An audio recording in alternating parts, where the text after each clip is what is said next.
You're going to We're back. Welcome back to Bloodpunk. This is episode 15. peak. Yeah, there's going to be a little bit of combat. Alright. I mean, you can see immediately there's some combat going in straight away. But before we do that, we got some corporate shilling, as we always do. So who would like to talk about our lovely corporate shiller? Shilly. Shield. Richard at Warriors 3D.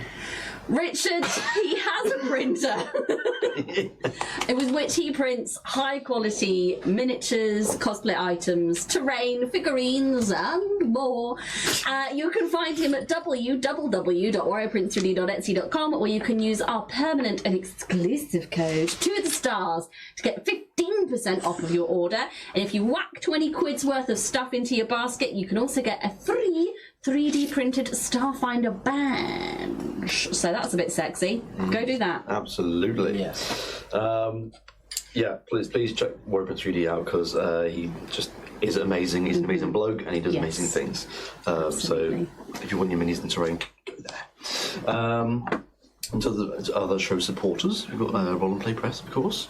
Ian, would you like to talk about? Yeah, so we have an affiliate code with Roll and Play Press, which will give you 10% of your orders on the Roll and Play Press website. Roll and Play Press do amazing third-party content for tabletop games, not just for D&D, but across the board. And they save time and space behind your GM screen with their toolkits, as well as having things like the map library and one-shot wonders to just help you if you want like a quick idea for a campaign, or if you need just a little help fleshing out your worlds, or if your players ask you what the name of that town guard is, and you're like, Percy.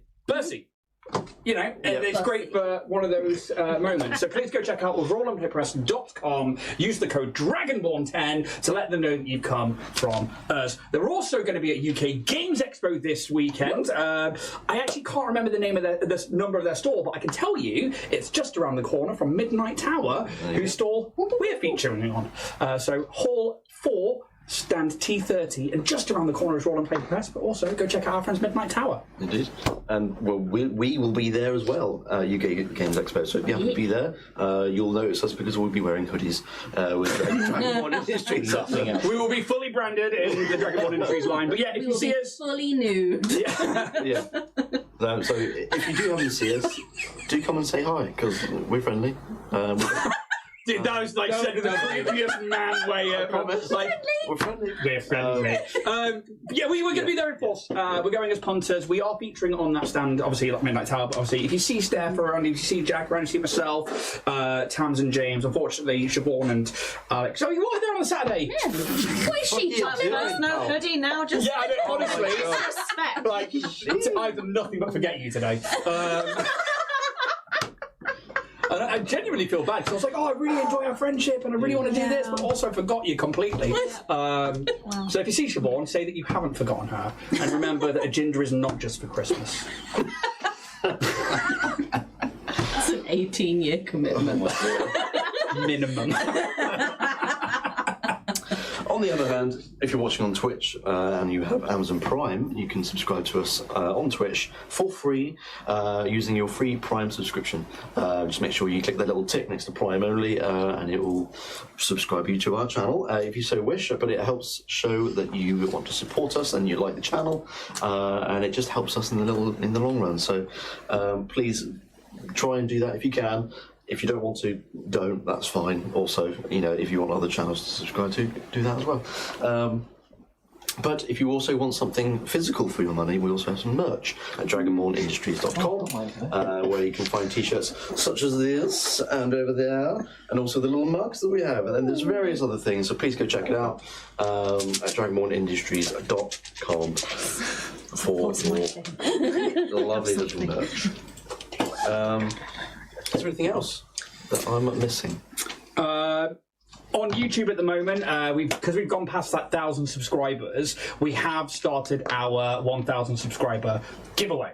It is a case that you just need to go find the video. It should be right there on our homepage. Follow the instructions in that video. It's pretty simple. It's basically a subscribe, like, comment, and share as an optional extra on there. But go check out the video, and you could win that Dwarven Diggy Hole dice that I made, which is a one-off. I will not be making any more of those ever. Even if someone's offering me $1 million buckaroos, I'll say nay. Because that's how bespoke I want that particular dice to be.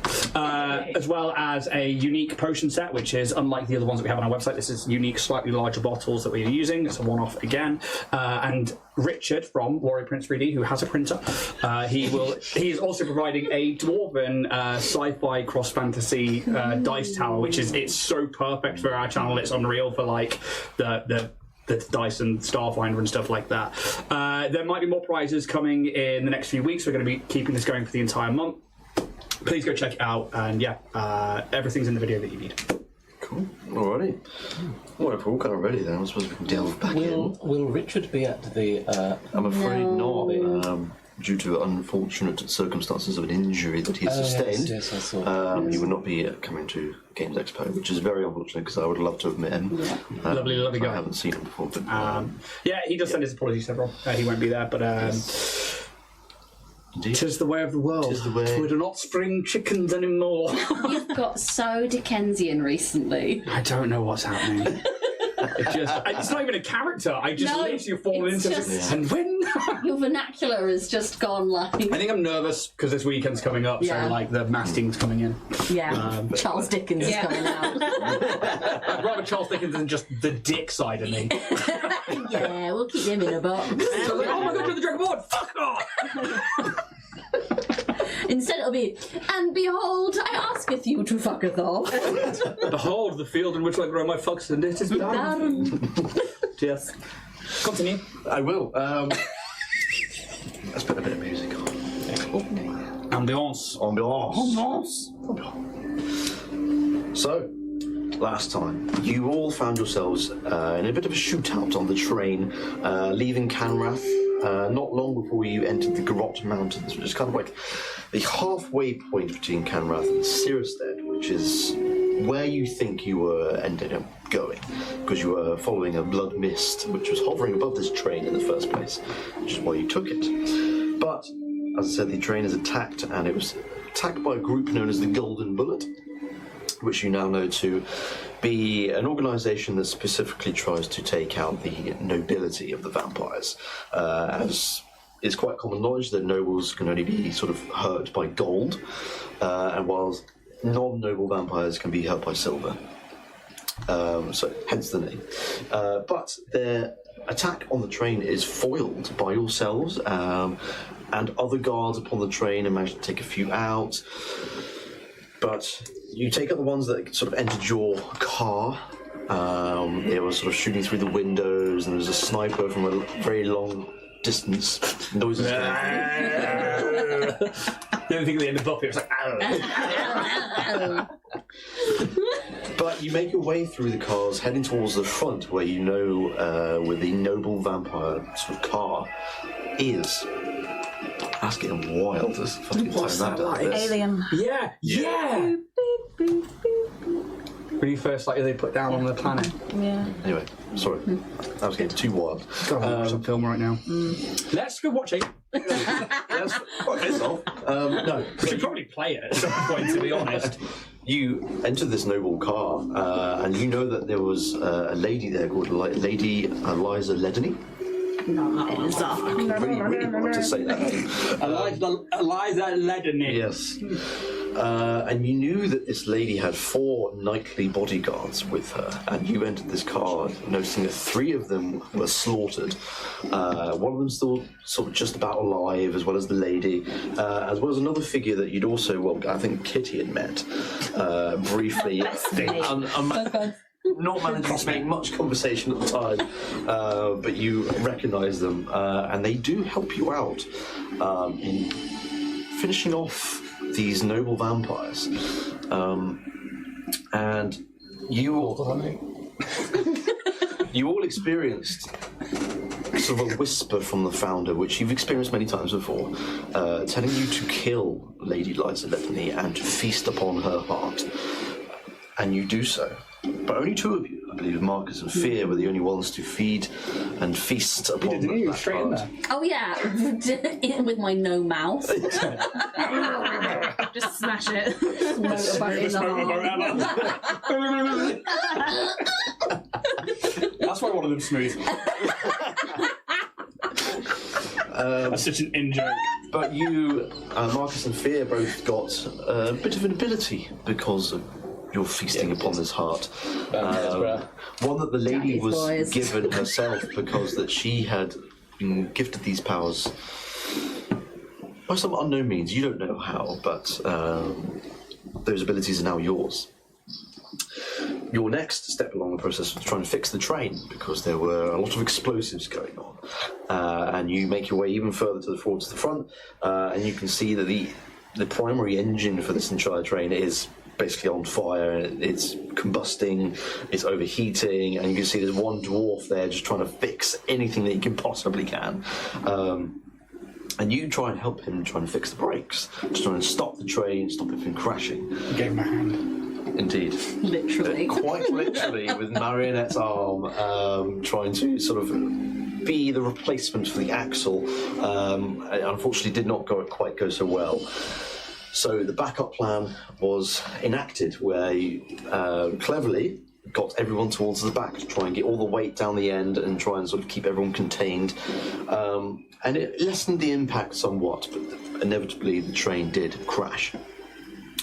And you wake up a few moments later, a few minutes later, and there's quite a lot of people dead. But quite a lot of people still sort of alive and surviving, but a lot of people are at this moment crying and sort of screaming for their loved ones who quite clearly have passed away.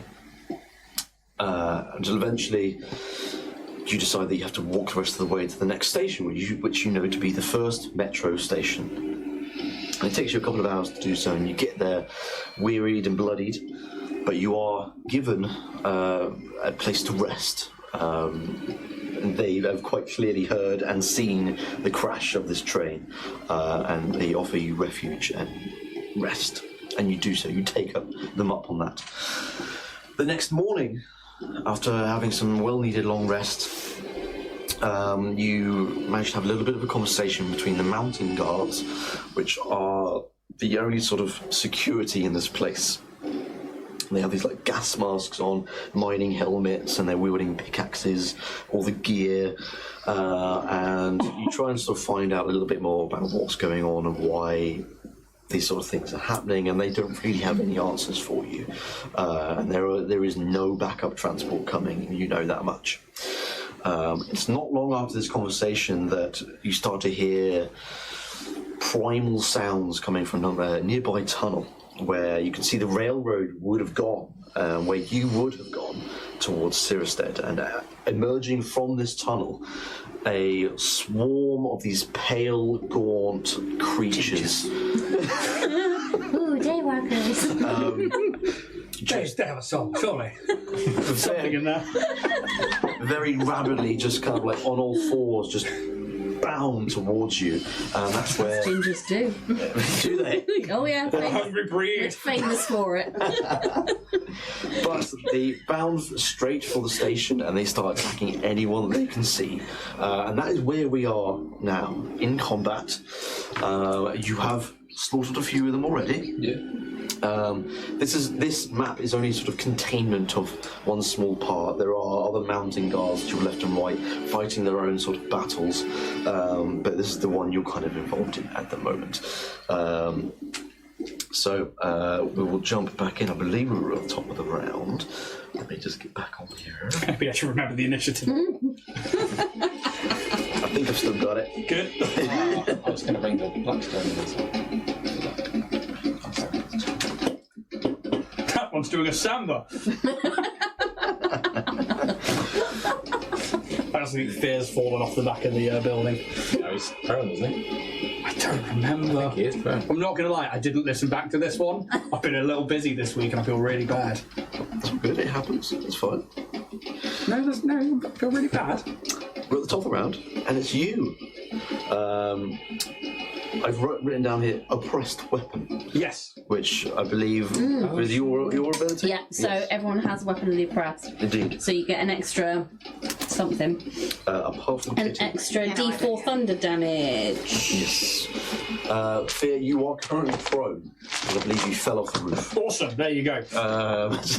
So, you are prone just here behind the house.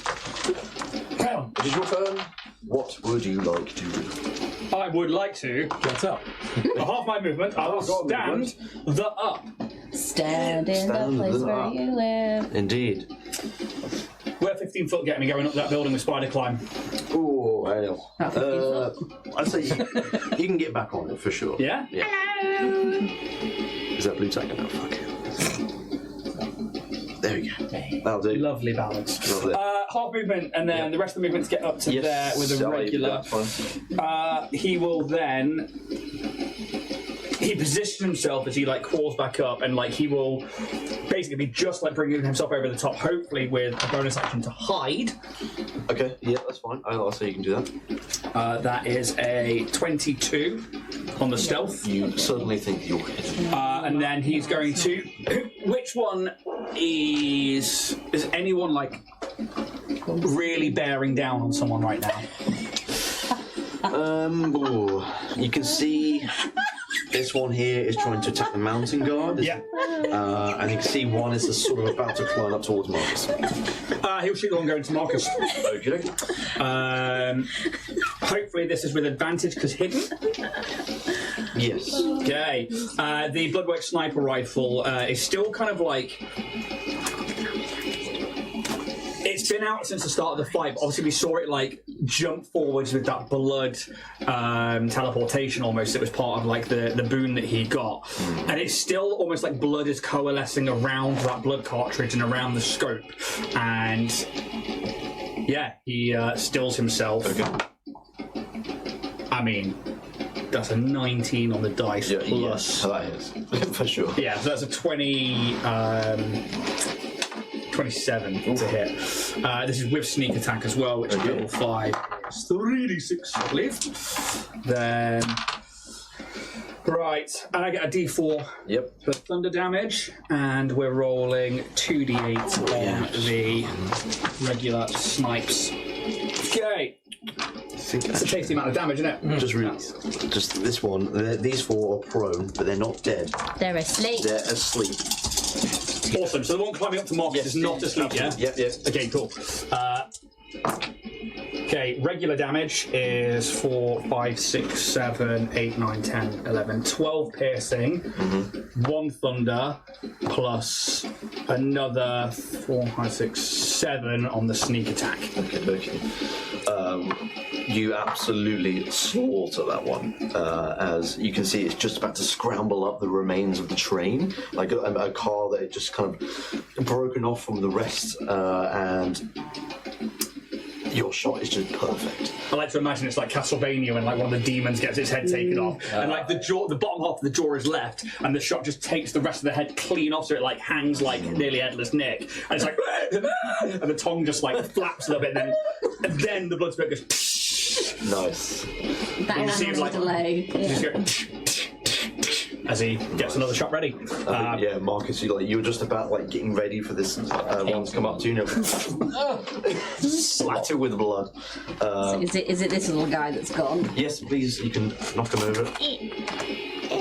Oh, he's stuck on the train. You got it. Yeah, that's it. Alrighty, is that your turn? Yes, that's everything. I'll stay where I am. Okay. So next up is Isaac, which you know to be the fella that you met on the train. Where the fuck is he? Isaac, There to he is. business. There he is. Yeah. ITB coming through. Okay. He will poke himself out a little bit. He will try and take a shot at this back one, but he is not asleep. Oh, that's a sound effect. Let's listen to that. Ooh, jingle jangles. Jangle jangles. Jingle jangles. Jangle jangles. Hello, my baby. Come on, I love that drop in the voice. Yeah. Okay. Alright. So Sorry, Jack. We'll do the info. Yeah, but please, thank you. Cool. He is currently wielding his pistol. He gets the shot off and he hits that creature. It doesn't kill it by any means, but it certainly wounds it for sure. He's just pretty much going to stay there. He's at a safe distance. Yeah. So he's going to end his turn there. Although you gave him a pressed weapon as well, didn't you? I believe I've had him. D4. Yes. So it's another 2 points of damage. I'll tell you now, he did 8 points of damage on that one. Good for Mr. Business. Alrighty. Next up is Marcus. Get him! Do I have 2 attacks, or did I make that shit You up? do have to attack at level 5, yeah. Indeed. I'm going to shoot this one here if it is in a range of Yeah. Bloodwork pistol 30 foot, 30 or 90. I'll give you It's those 30. Yeah. to you, if you wish to measure. Sure. But is it for sure? Yeah. Queen. That's your first range increment. Do you remember? True. Disadvantage in Dungeons and Dragonies. What is it? Dex plus proficiency. Bloodworks. It should be next to your pistol. Have you got it down here? See, Bloodwork pistols plus 6. It's true, right? What's a dickhead? Oh, it's 21.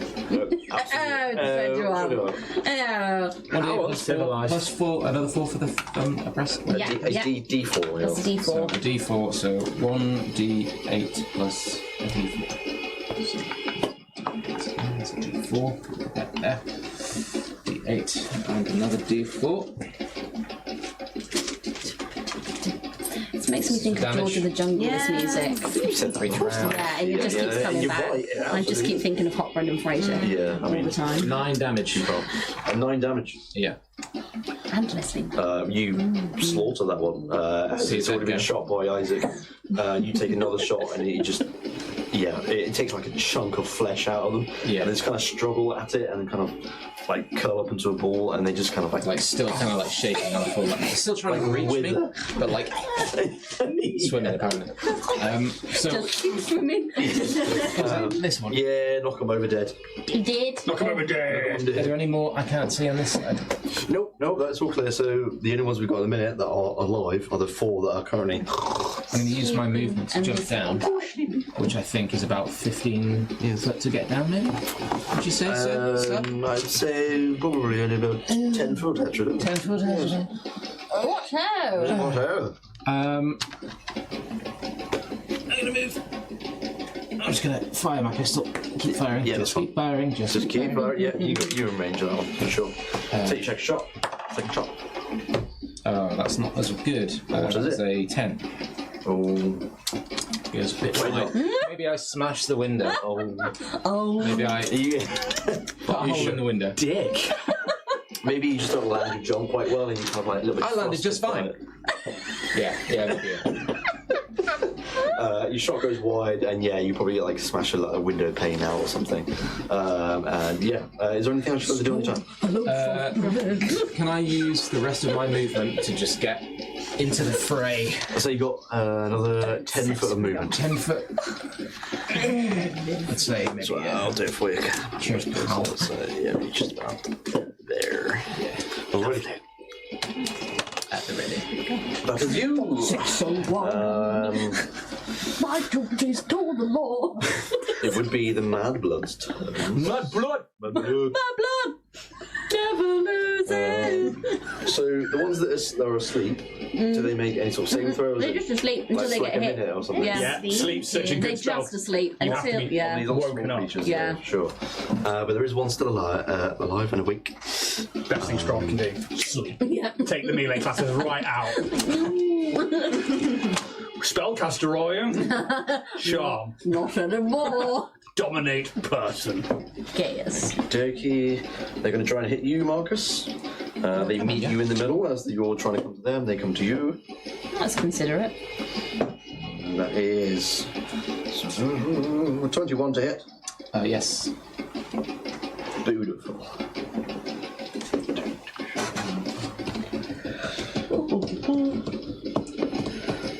That is 12 points points of damage. Oh, you're resistant to necrotic. All right. In that case, you take only 10 points of damage. What was that? I don't know. In my mind, I heard 5, and then I was like, "Oh, half of 5 is 2." What am I doing? I'm not with it, apparently. They only get 1, don't they? Oh, okay.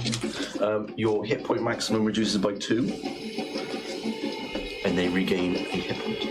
Boo. Someone else was actually.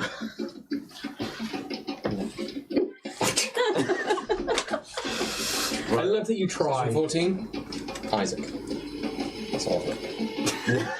To be fair, my session 14 notes aren't very long. So it's messed with combat. It was a lot of combat anyway. That one. Isaac, cheap business. That's all the Madbloods because they're all fucking snoring away. It's the guards' turns. The first one is that guy there. He's none the wiser. He's just gonna hit him with the pickaxe. Advantage because they're prone and incapacitated. Thank you. Thank you for reminding me. That helps.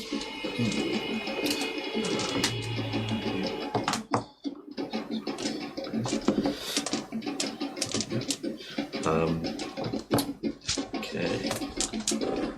So he goes in with his pickaxe. He just looks at them sort of like prone on the floor and just right on top of their head, like pierces straight through the skull and it just and it's dead 100%. Which would be this one here. That one is a goner. That's his turn. He's not going to do anything else. The other guard is going to do the same for the one there next to. Get him. With advantage. Ooh, that does not hit. Yeah, because they rolled a 5 on advantage.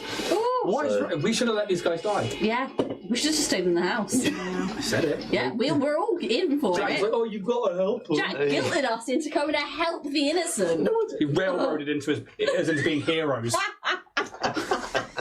What a knob. That's a good saying. One knob. What a knob. So British. Maybe the Madblood just got like turns in their sleep. They just like turn and they just wasn't expecting it. To the dog things. My God. Hello. You're up.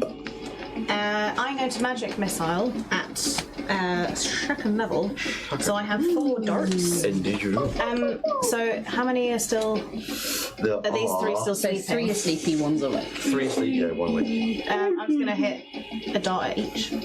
So just one. Yeah. You got 120 foot range or something, haven't you? Yes. Yeah. Actually, no. What I'm going to do. See. I'm going to do. Sorry, maths. 2 darts at this one. That's The one's still alive, yeah. Marcus, Okay. yeah, and then the other 2 just kind of spread across whichever those 2 there. All those, yeah. yeah, that's fine. All right. So Go for it. Do the 2 on the one that's Yes. awake first. Ooh, 6 damage on that one, Okie dokie. and for the one, I guess, my left ear. That's a lovely 3. Oh no, I need to do a plus. Plus 1 for each dart. Okay, sorry. It was 7 for the first. 8. 8 for the first one. Yeah. That's 4 for the second one. 4 for the second one. Just a 3 for the third one. Yeah. Were any of those asleep? Yes, 2 of them are asleep, yeah. This one is dead now. Excellent. This one awakens. Is not. They would still be prone, to be fair. But awake. you kind of. The dart just kind of hits them and just kind of like splashes a little bit rather than kind of like doing any sort of like actual sort of piercing damage, any wounds. But it splashes on them and they just burst awake and sort of rabid, just hunting and searching the area, just going for the very first thing that is next to them. But still looking wounded. The 2 that go on the one that is next to Marcus certainly absolutely wounds it. It is not dead by any means. Still wearing again. But still good damage. Yeah, I'm just going to stay around as well. You stay with me. Yeah. Okay. Marina. Hello. Do you have a spiral range thing, please? Back down in the tub beneath you. I mean, how big would you want? 30 feet, please. That's 40 diameter. The one that's the black one should have. Yeah. That should give you 15, and then you should be able to work out from there. Really. Oh, yes. Thank you. So 15. So if that's fine. Yeah. What are you trying to do? I'm trying to work out. There's going to be some friendly fire. I'm not going to lie. Yeah. It's just going to A little bit happen. friendly. Oh, is it just the 30-foot area circle? Yeah. Oh, then that's the whole disc. Yeah. Oh, that's the whole disc. Yeah, okay, the so whole disc, actually, There's 15 either I way. can just about catch. I mean, Marcus will get caught in that. He'll be fine. He'll be fine. I don't really care about the guards. She's learning. The programming has broken. The 3 laws of robotics. Kill all humans. And vampires, marionettes. Kill everyone. Kill all Good. mortals. Kill all mortals and immortals. I am going to cast Blood Missile. Blood missile. So it should encompass all of that area. All of that. Warm blood. I think these like dark clouds start to coalesce in the area, and this little drop, and another drop, and as this warm blood starts to rain down. When a creature enters that area for the first time or ends its turn within, it must make a Constitution saving throw. On a failed save, it takes 1d6 blood damage and is poisoned for a minute. On a success, the damage is halved and the creature is not poisoned. Okie dokie. All right. I'll do that on the start of their turns. Yeah. Absolutely. Cool. Awesome. It's raining And how long blood. does that last for? That's a minute with minute. concentration, and I mean, I've got time for a cheeky little bonus action, haven't I? You too. Oh, The you know Bardic. what? Because you've got your Weapon of the Oppressed stuff, I'm going to give Fear a cheeky little bardic inspiration, which will mean that you can add a d8, turn your d4 into d8 on this one, as I'm going to call up onto the roof. You're doing marvellously, Fear. Do keep it up. Positive reinforcement. Does not respond. We'll take the d8. Take the D8. Replace the D4. To replace the D4 with the D8, yeah? Yeah. Cool. Done. Lovely. Amazing. Okay. Alrighty. Scratch my eye. Don't do that. Fucking silly, wasn't it? And now all the pollen's like, get in there, sunshine. Oh, we've got an opening lens. Swell. Would you like to do anything else? Is Do you want to move? No, I'm quite happy where I am. Okay. Fear. Yeah, he will duck behind the thing and then move across by about 10 feet, hoping to enact a stealth high for his bonus action. That is a 14 with a nat 3 plus 11. Yeah, 14.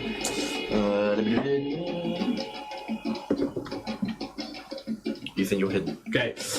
He pops up. He will engage the one with Marcus, which means that he should get advantage and sneak attack on this anyway, just in case. Because he probably slips on like a tile and is like moves his way across and double twos. Jesus. Double fucking twos. Oh, That's only a 10 to hit. that does not hit. Oh no. As you say, you slipped on the tile and it just knocks your aim off. And goes wide. Hits the dust in the ground. That's it. That's you. Okie dokie. It would be Isaac up next. He's going to take another shot at the one near Marcus. Aim for the joblessness. Oh, that's evil intent. Yep, that hits for sure.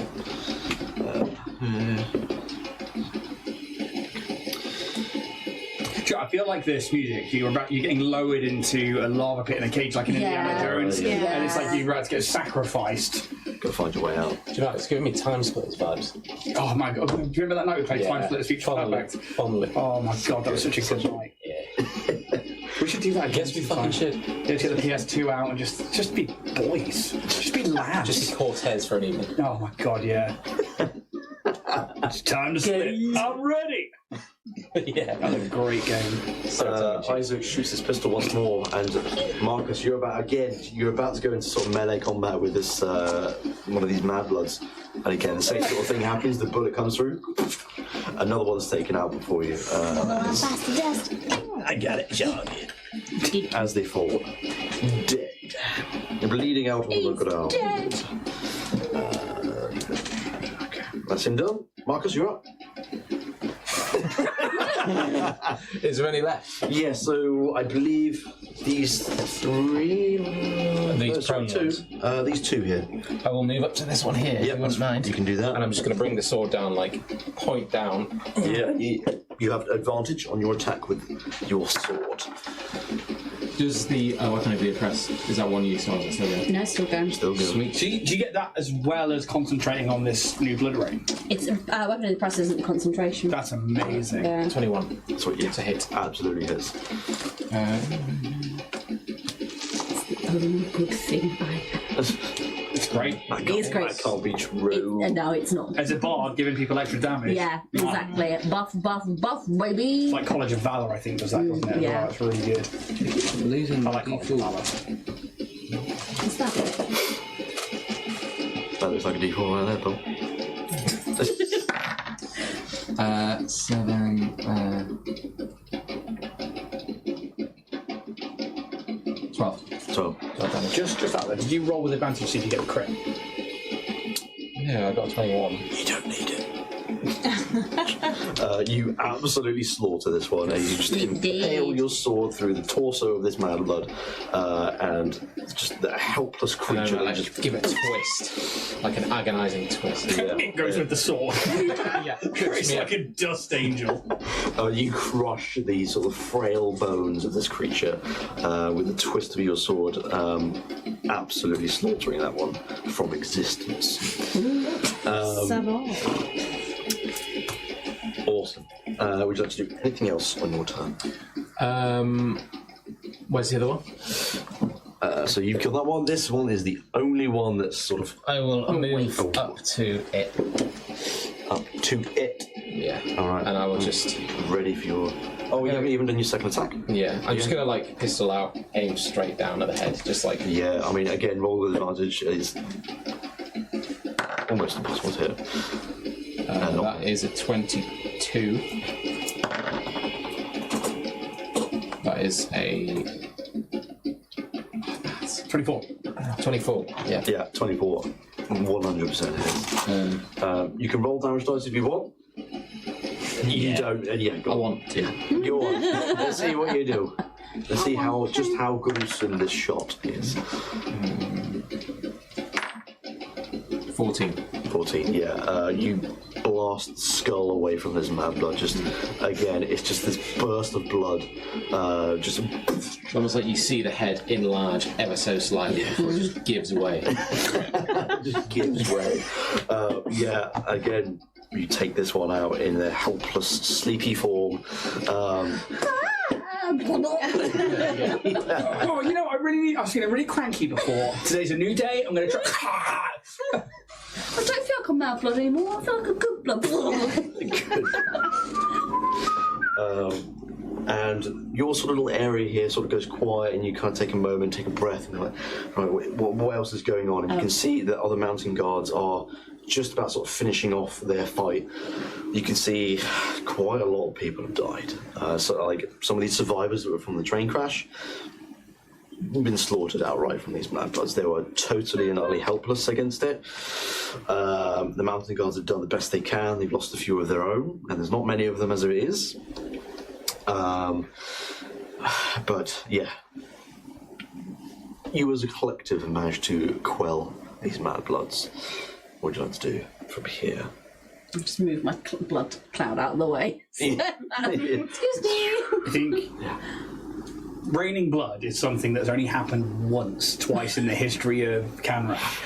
And, like, he definitely notices that and is like, as he, like, walks down the side of the building, he's like, a unique spell. Marion, that's the one that maybe you don't want to flourish too openly. It's not exactly the blood rain, is it? And to some, this might be something It's a light sprinkle, if anything. Just need a light check. like spotting. Fuck's sake. How was that joke not made? True. Yet, someone might say that the upper echelons of Kanrathian society don't need any more scapegoats. True. Though, to be honest, I've become somewhat disillusioned with the upper echelons of Kanrath in the last few days, and quite frankly, they can suck it. Marionette. I know, I do apologise, Kitty, that I had to use such language. Oh no, I love it.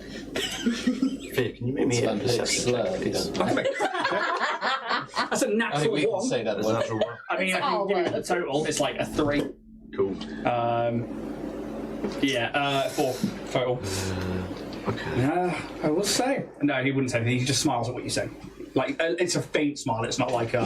He's not a like... proper smile. Yeah, but it's like, for him, that's like... Sinking again. Bye. Bye. Baronette, you can make me a perception check as well. I can. Fear I or think now you're what? here sort of in that. Oh no. Perception, you say? Where did I put perception? 10. Okay. Oh, you knew. Is it just a full bird? No, I cut it up into chunks. Oh, for God's sake, Ian. That's good, I did that. You think just after the aftermath of this battle, you're kind of looking around and you just about notice Yeah, are you sure? another Jesus. figure Do I want a fucking burger? out of the tunnel where the Madbloods came from. Yeah. This one very much is not a Madblood. They're kind of like, they look like a female figure. They're wearing like leather armor of some sorts. It's saucy. But they're like Just standing like up on this sort of small cliffside where this tunnel is, overlooking the whole thing.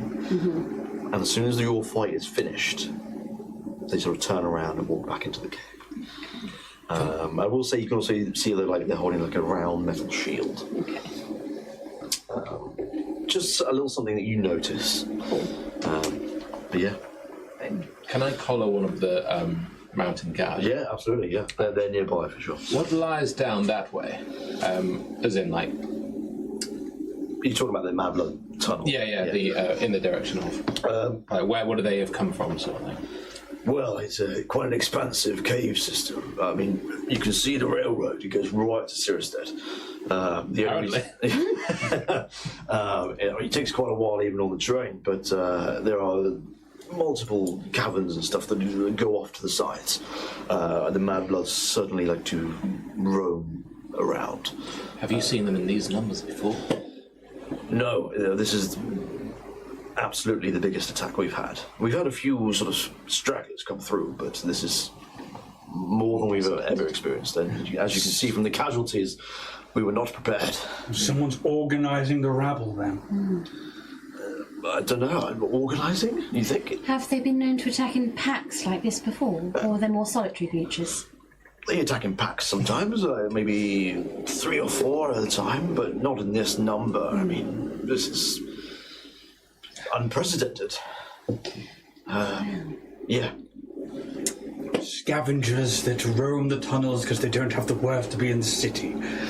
Fear, for goodness sake. Is it not true?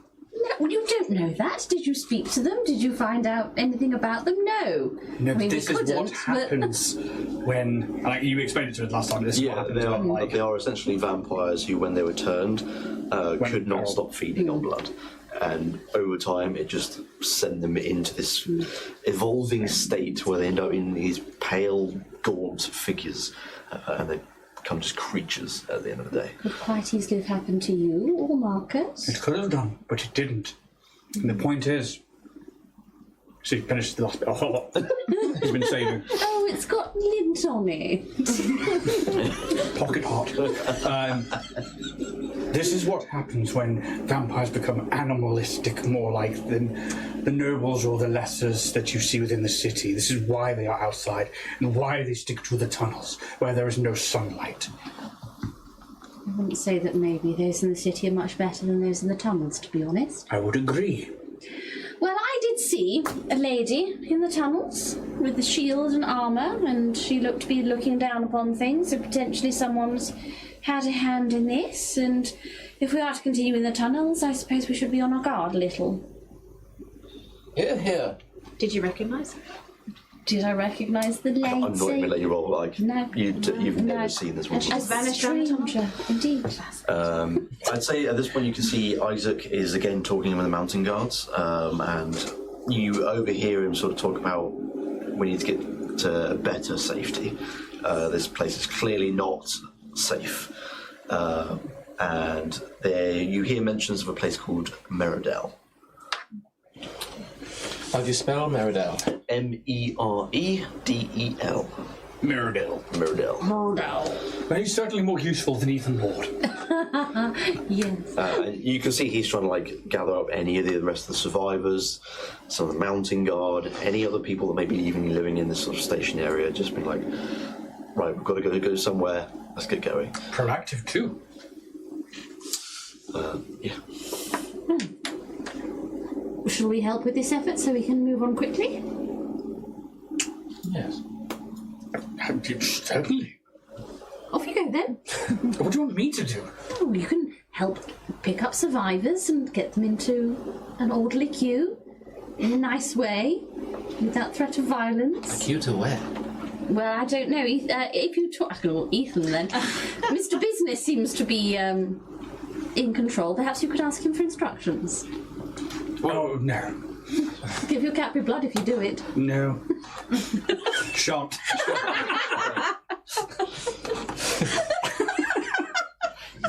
It's probably about the time that he finishes his conversation. He kind of turns around to you and, well, I suppose you'll be coming with. Oh, yes. I guess so. Meredel, it's sort of around the sort of south side of the station. We will not be continuing down that railroad because that's far too long. We will have to take the safer route. There are other ways to get to Cyherested, but that is not the route to go. Whatever we need to do, just to keep this non-trainer rolling. The choice is completely up to you. I'm not your leader or anything. I need to lead these people to safety. I mean, you do whatever you need to do. We supply, we coop, and make our way. You seem well equipped. That's all. Do we want to risk the tunnels? Which is quicker? Which we're going to spend more daylight in. I mean, you're in the mountains. There's not going to be a lot of daylight, no matter where you go at this point. There is a bit of daylight where you are, because there's some openings in the roof of this very large cavernous area. The tunnel where the Madbloods are coming from, that is the most direct route. It is still, especially on foot, a long way. A very long way, and it's nothing but tunnel. Whereas... If you, you know, Nothing but tunnel. Nothing but tunnel. Nothing but tunnel. Kobe. I mean, if we follow the tracks, I mean, we can't get lost. I will know the train coming. There will be more of these. There are a lot more dangers than just these Madbloods, and you're quite right to say. There were older, more fouler things than these. And yes, these were rather easy to dispatch in comparison to what you might find. Well, I'll defer to the group. To Meredith. to Meredith. I'd rather not die in the tunnel. You don't really need another brutal murder on your plate, Kitty. Quite, no. Is there like a general store around here? No. Sorry, mate. No. Newsagents. This isn't like merely a stop-off point. Not even a pasty. No, not even a Cornish oven. No. Costco's. What is it in train stations? Pumpkin Cafe. Oh, yeah. You had one of those at the other train station. You did? Yeah. That's where you got Ricky. Oh, shit. Yeah. You... Where's the fucking I forgot about Ricky. I could have used Ricky to finish off the... like really ungraceful, like... You can all make me a history check. That's better. 11. 11. 12. 25. I got a dirty 20. Kinky. Look into my eyes. You realise Pippin would chew the fuck out of it. Chew. Yeah. So I've been doing a lot worse than chew soft toys. You've all heard of the cavernous systems within Garrote Mountains, and there is somewhat of a civilization in the Garot Mountains. Mainly sort of free folk, but the vampires do come here. Those from Cyherested also come there. It's very much the middle point in between the two cities. But Meridel is the sort of main part of this system. And you know this place to be the Undergarot,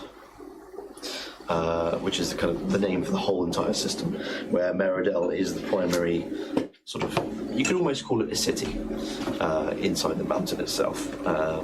And there are various sort of altitude levels of each zone, and there are other smaller sort of train stations within them, because it has its own sort of private train network within it. But Meridel, I think, especially probably for you, I think, probably maybe because you've been reading a lot and you've been in the household, and perhaps those in your household have travelled there for business and they've spoken about it before. Meridel is kind of the furthest away from Cyherested. If you were in the mountains, it's kind of the furthest place. But there are things there. You know, there are shops. There are all sorts of things going on here. Does it have a train station to Cyherested? Oh shit! Oh shit! What a question! Shit! Fuck! Fucking trains, boy! I didn't think it. Not directly. Not directly, but could we get close? You can get closer. Yes, closer. Closer. Closer. Better than no train. Yeah. Cool. That's what you know about them.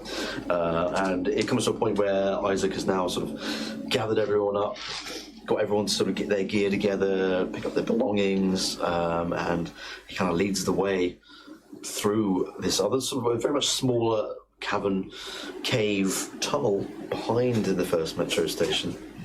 Where there is no railroad, there's enough for maybe 4 or 5 people wide in this tunnel. And you're kind of travelling this sort of troop along it. And you're travelling for probably a good 3-4 hours. It's a long, old trek. And some people have sort of lit torches, some have some angst lamps, and those obviously you can see in the dark, obviously you don't need to. Dark vision? Dark vision. Yeah. Dark vision? Everyone's got dark vision in. How many as a group are we? Oh, including the survivors and everything. What'd you say? I'd estimate with the few mounting guards that 50. come with you, 50. Tavern. Including you, I'd say maybe 30 or so. Classroom. Quite a big classroom. That's a small classroom these days, mate. That's a small one. You're right, buddy. Yeah. Yeah. And so eventually you come to sort of a bit of a cross section where there is a bit of a ceiling, and there is a bit of sort of sunlight rays coming through, and the very familiar blurring of your surroundings comes. Fucking guy! The beer makes that noise. Like, I did it! Once again. I hate the friggin' heart. I'm gonna vote him. Found a fountain. Better give us a level up. Literally, on Saturday when the chocolate fountain came out, I was just there, like everyone was doing karaoke, and I took 5 minutes to just take the side of myself where I was going, I need a fountain. I didn't get any chocolate fountain. Well, you were busy. There were 2 of them and you didn't get a single bit. She was busy singing it up on the mic. I was. What's the new tutting? I don't know, I'm a tutter today. The tutter. The tutter. That's the surname if I ever heard him. You know who we bought the trash man or whatever his name was? Next one's the tutter. The tutter. Spellcaster. No. Counter spell. Non-verbal. So, your surroundings start to change. The walls and the objects around you bleed into one another as the screams of the living echo through the tunnels start to quieten. Found a vision. Found a vision. And you start to feel the might and power of the vampires as a collective once again. I just straight up cresting that. That was amazing. What a reference. The heavy smell of blood hits your nose almost immediately.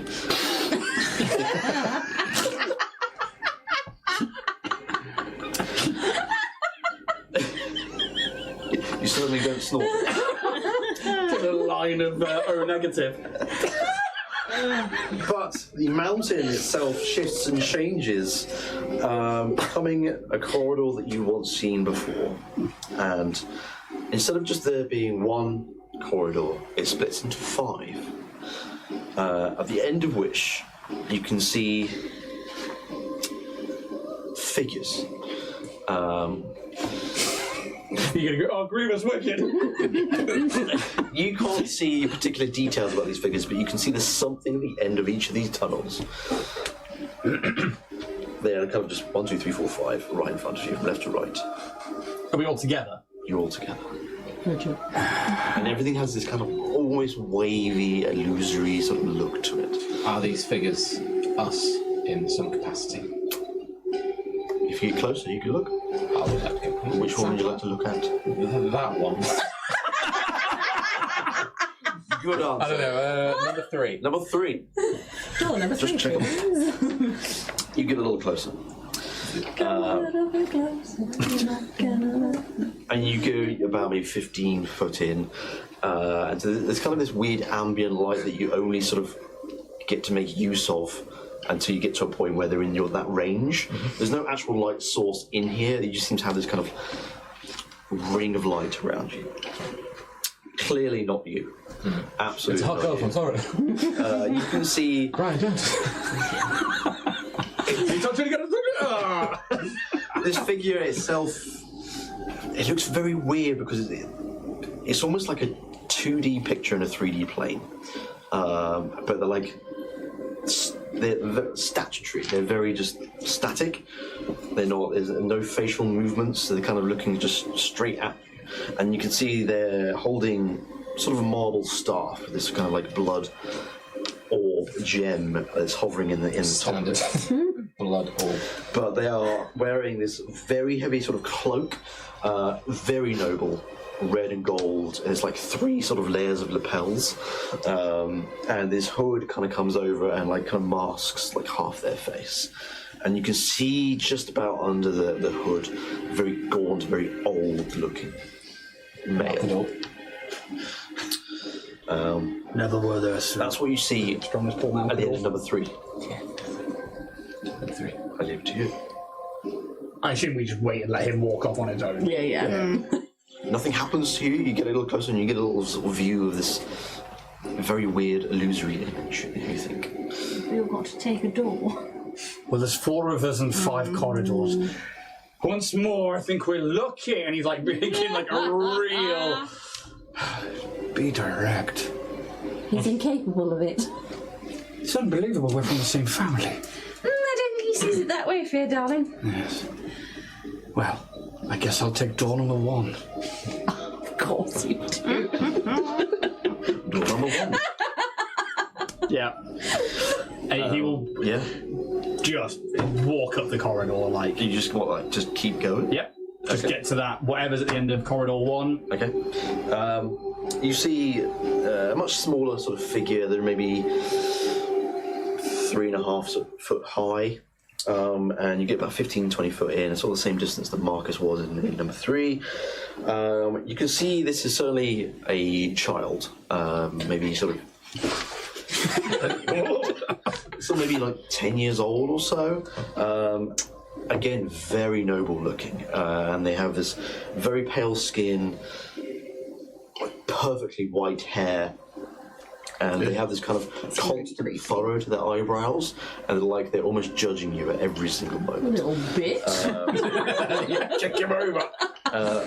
They're carrying like a book at their side, and and their other hand is just kind of like leaning on their their hip, just kind of like very proud posture. And then just again, it's like this 2D image in a 3D plane. It's very. Does it look like a young version of the founder? You can make me a.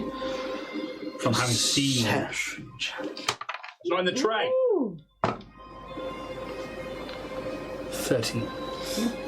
Yeah, I'd say so. Yeah. And does he read that book, or does he carry it around as if it was some sort of badge? What is the book? You can't see. It's like right under their arm, and you can see there's like multiple like bookmarks and notes made within this book, and it's like got this dark crimson cover to it. Does it look like the book that? Did we get a book? We picked up the Founder's, Yeah, it was. Yeah, we did. Founder's Tome. Looks similar. Okay, he just calls back. He's like, "I'm looking at an image of the Founder when he was a child." Aww. God, this is annoying. Do you stop or do you keep going?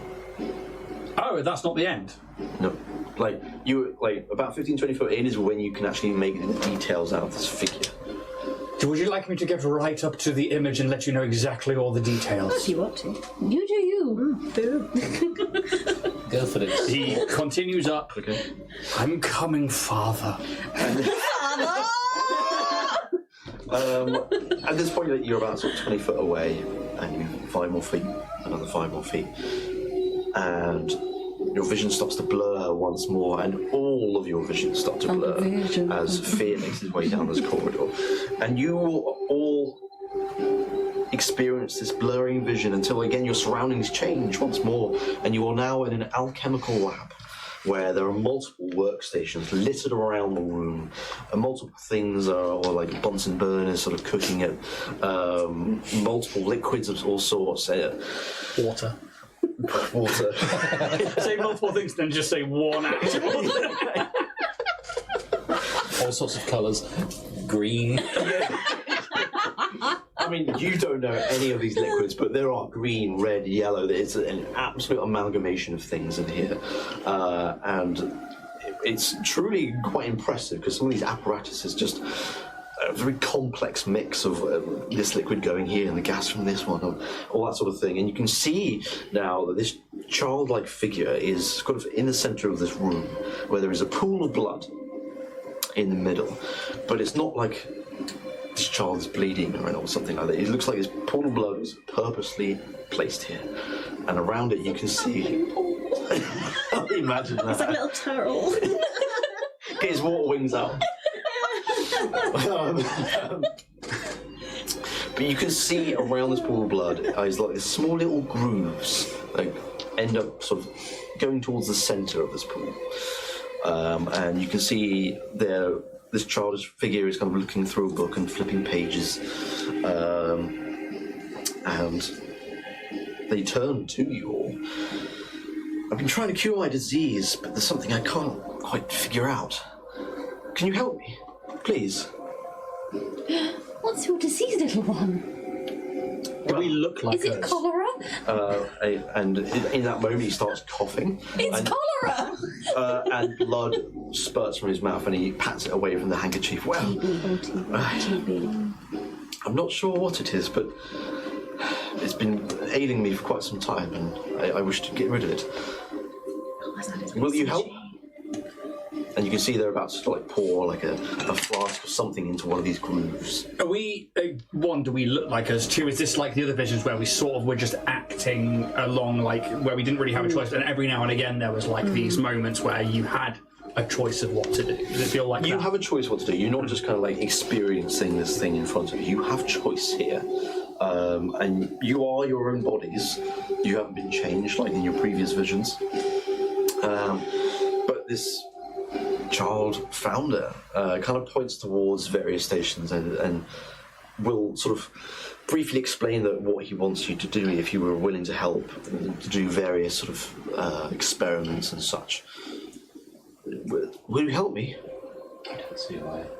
Oh, yes. Marinette's deep programming has kicked in hard. Like, He's already staring at you, just waiting for you to fucking... it's like already kind of like tidying up a stage. Like, absolutely, yes. Anything we can do to protect. Okay. So you two are helping?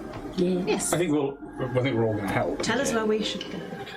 He points you towards various different stations on your own, and I'm not going to go through the procedures. It's all very complex, but he tries to run through every single sort of step for it, and it all needs to be done at sort of like the same sort of time. And he asks you to go fetch this and pass in that, because he's trying to pour these various liquids and gases into these various grooves in a at certain times, at certain places. But he can't do it all on his own. It's too much of a multitask for him. So, you can either make me an Arcana check, Okay. or a just straight intelligence check. All of you. Straight intelligence, yeah. I'm gonna. Yep. Let's do that. Ting. Ting, ting. Ting, ting, ting.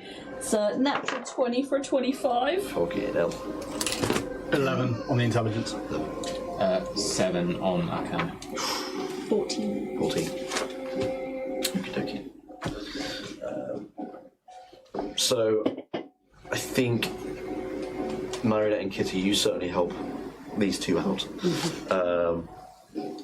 It is Really distressing.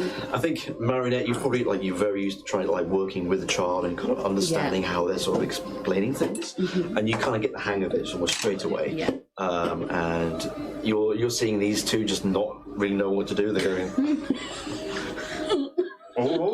like not knowing what liquid's what, that kind of thing, and you're helping these guys out, and you're doing a fantastic job. Kitty, you were doing exactly what you were being told, and the child founder is very happy with what you're doing. So this becomes successful with 2 successes across the board. Are very good.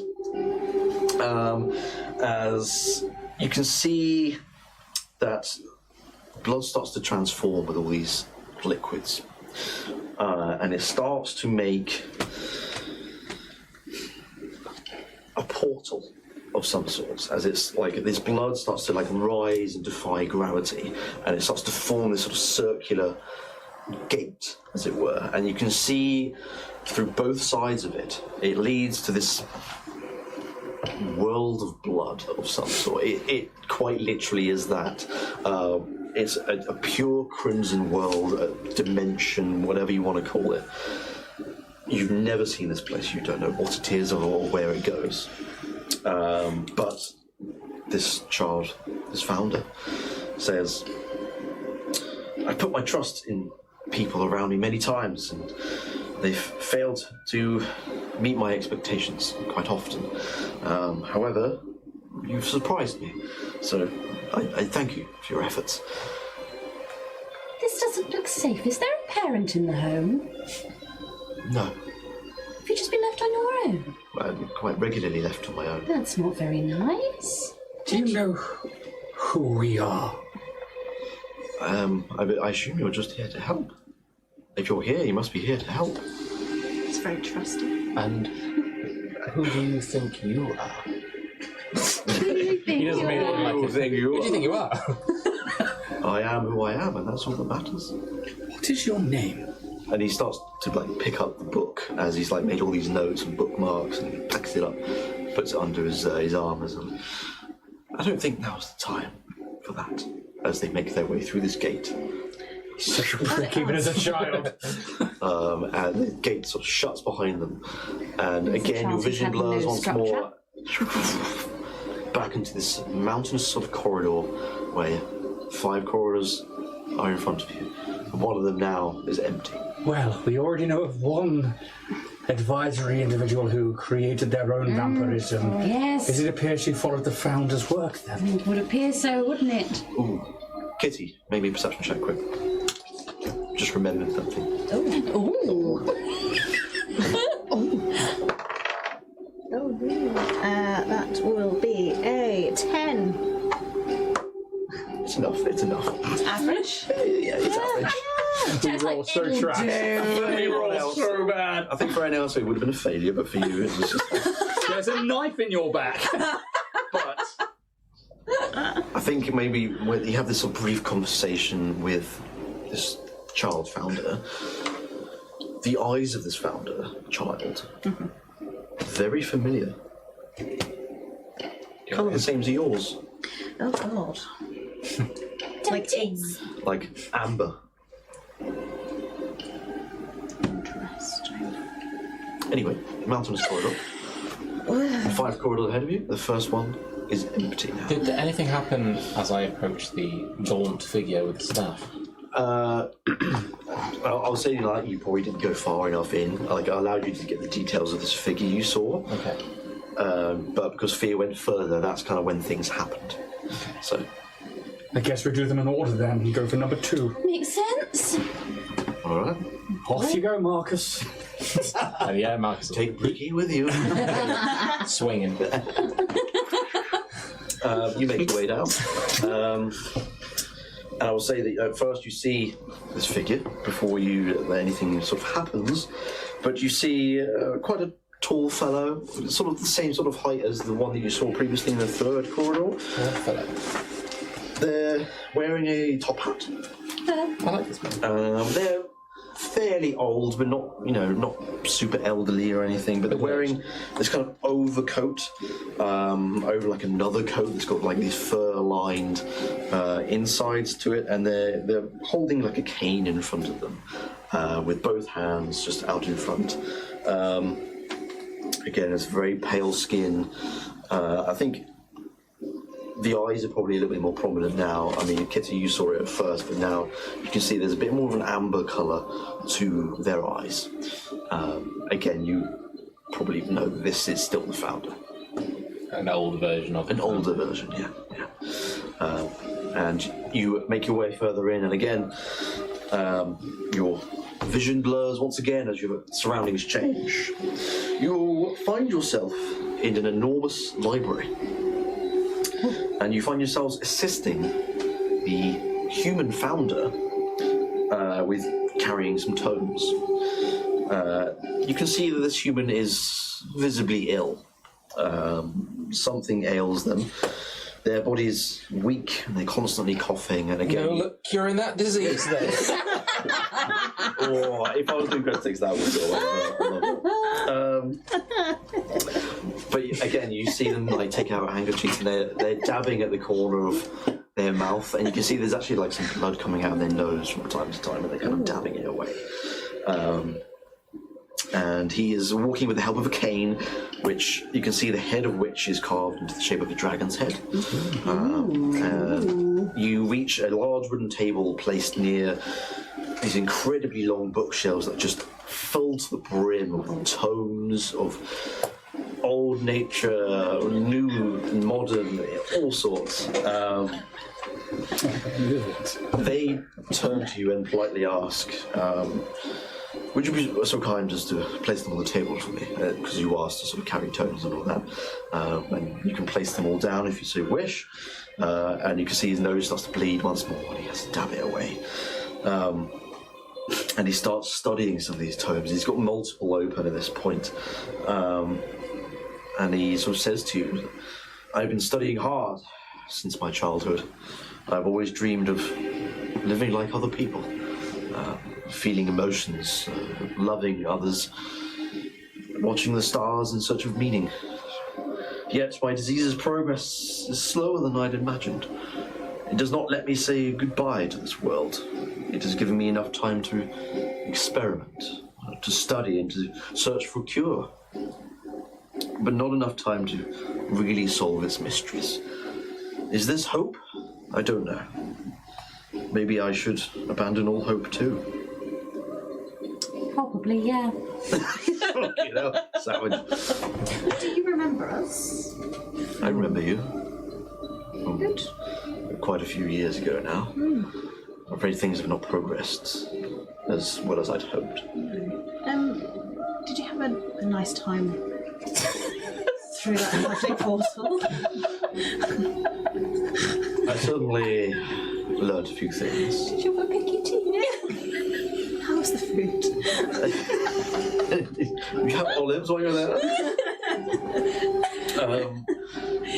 You can see that they're in a very sort of melancholic state of mind. They're struggling with being different to other people, and they want to just be normal. They want to just have these normal emotions that everyone else is having, but because of this high noble life that he is now living, it's almost impossible for him to do so.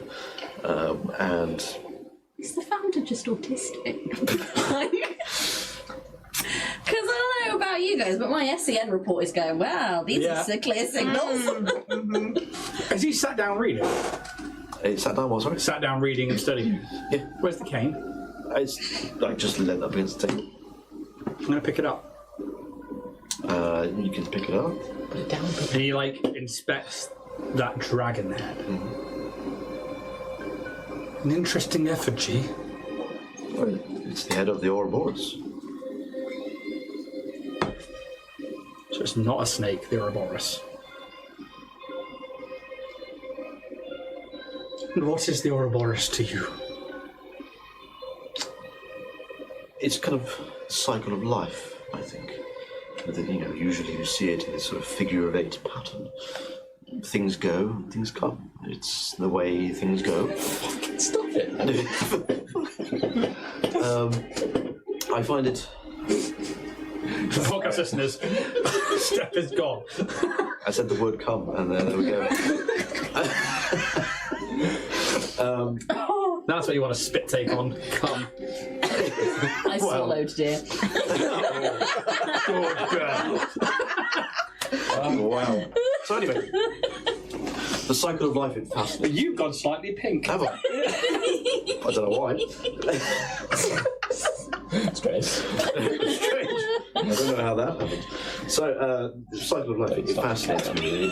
Things always just keep going. Nothing ever seems to actually end. And it feels very much like a descriptor for my life. I thought I was going to expire a few years after you first met me in that lab. But here I am, decades later.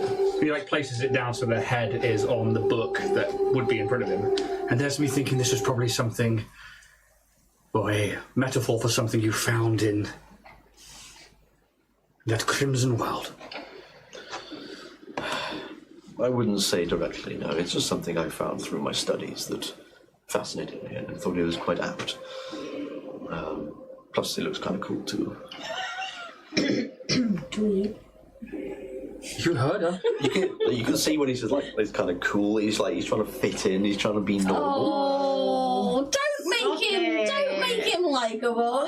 Stop it. He's not likeable. He's not I likeable. hate him. Don't try so hard. Put a fedora on him instead of a top hat, and then it'll be easier to hate him. Why are you wearing a top hat in a library, you dweeb? Oh my god. What's wrong with you? Because I want to. Ugh. Massive Atlanta hat. He's like looking at you going. Well. So what did you? Those in glass houses. So what did you actually do in this blood proper. round? Did anything happen to you? Well, I read through my studies of this other sort of. I guess you could call it some sort of dimension or other worlds. I must admit, I didn't find too much there.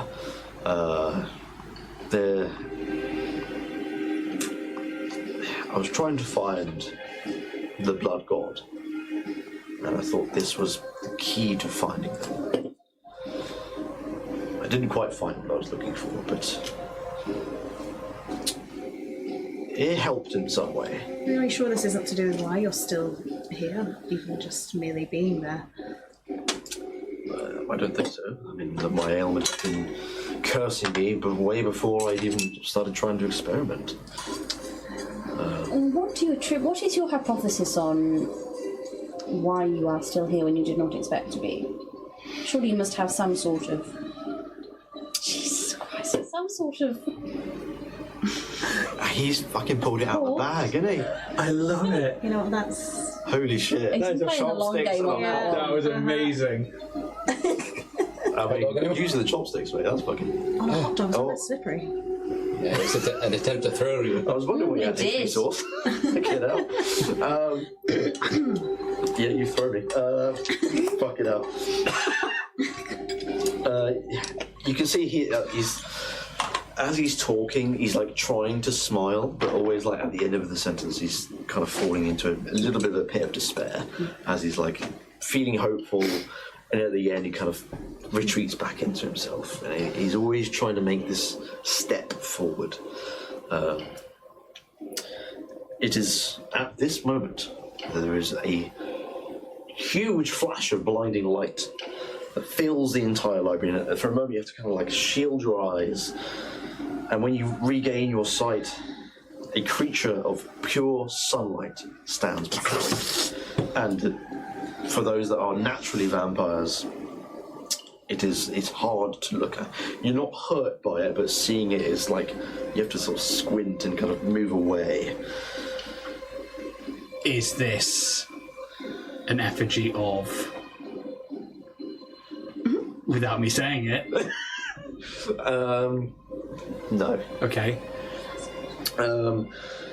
It's a very angelic creature. Like a cat. You can see there's no facial features. It's a very like kind of blank image of a human, essentially. So like a motorbike by an purely made out of energy. And they speak to the founder, or the founder that you know it to be.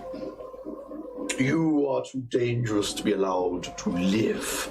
Today, your suffering ends in my hands. This is the ultimate mercy that I can show for you. It happened a long time ago.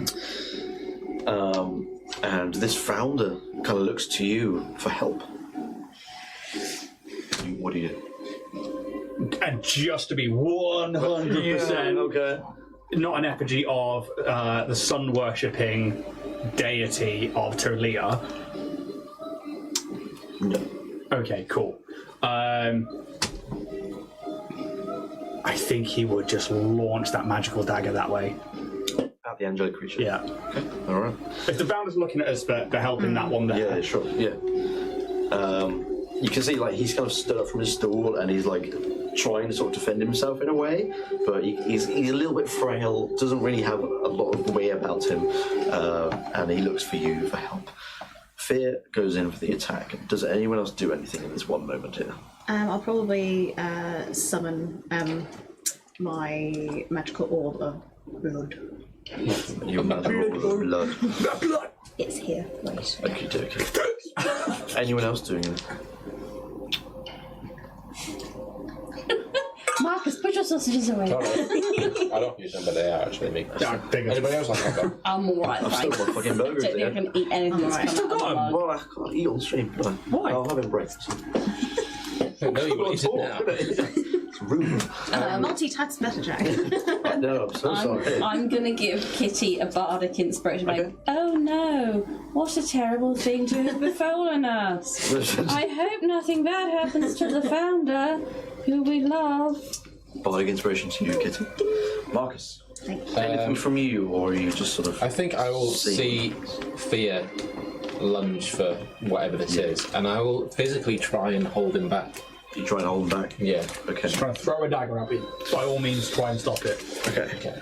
I think this is a good point to go for break. Yeah. And we will come back to what maybe is a little bit of a combat. With this unknown angelic creature. So we will be back in about 10 minutes or so. I'm going to eat my burgers here because Boigas! Boigas! I'm going to put a burger in a suit and give it eyes, and that's the next one. That's my backup character, the Starfinder. No, it's not. So we will see you in about 10 minutes. Sentient food! See you in a bit. When's the last time you pissed the bed? Why now? Actually, I don't know. Why now? You tell me. I genuinely can't remember. I think mine wasn't that long ago. Yeah, I just don't know. Yeah, I mean, I can't give you an answer other than that. I don't know when I We want last an exact date, Jack. passed the bed. It would have to have been when I was very young. I don't think I've ever done it like past 10. I hope the mic put that up. You're a gem, Alex. No, just saying, the last time you pissed the bed. Oh, Yesterday. more recent than I care to say. Yeah.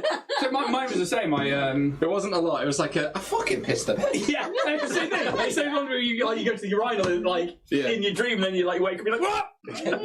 Yeah. So I'd say probably in the last 5 years. yeah, me too. Definitely the height of PTSD. I definitely went to bed. I think quite I a few woke. times. I think I woke Sarah. I was like, "Oh my fucking god! What's wrong? What's wrong?" I fucking pissed her. It's just like, I can't believe it.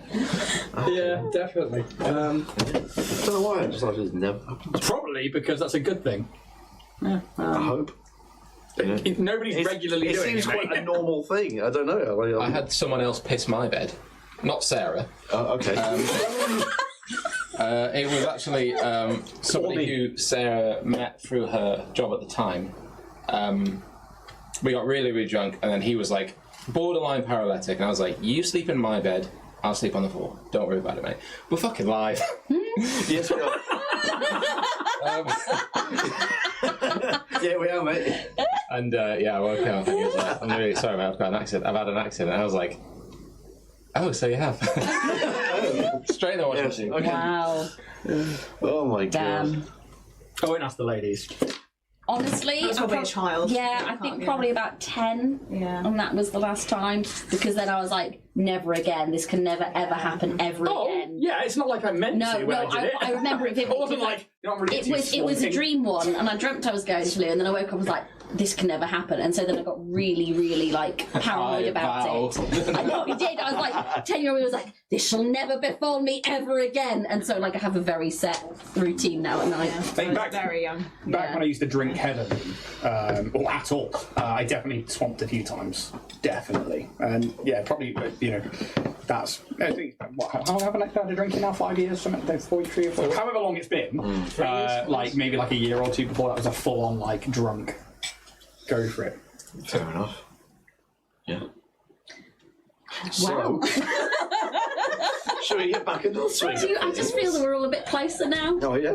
Yeah, Now we that's know nice. whether we pissed the bed or not. Yeah. Yeah, don't get too close. You might wake up and piss. Just scent marking it. What's a little scent marking between friends? So, to set the scene once Piss more. on Jack tonight. Just gonna grab my spawn person.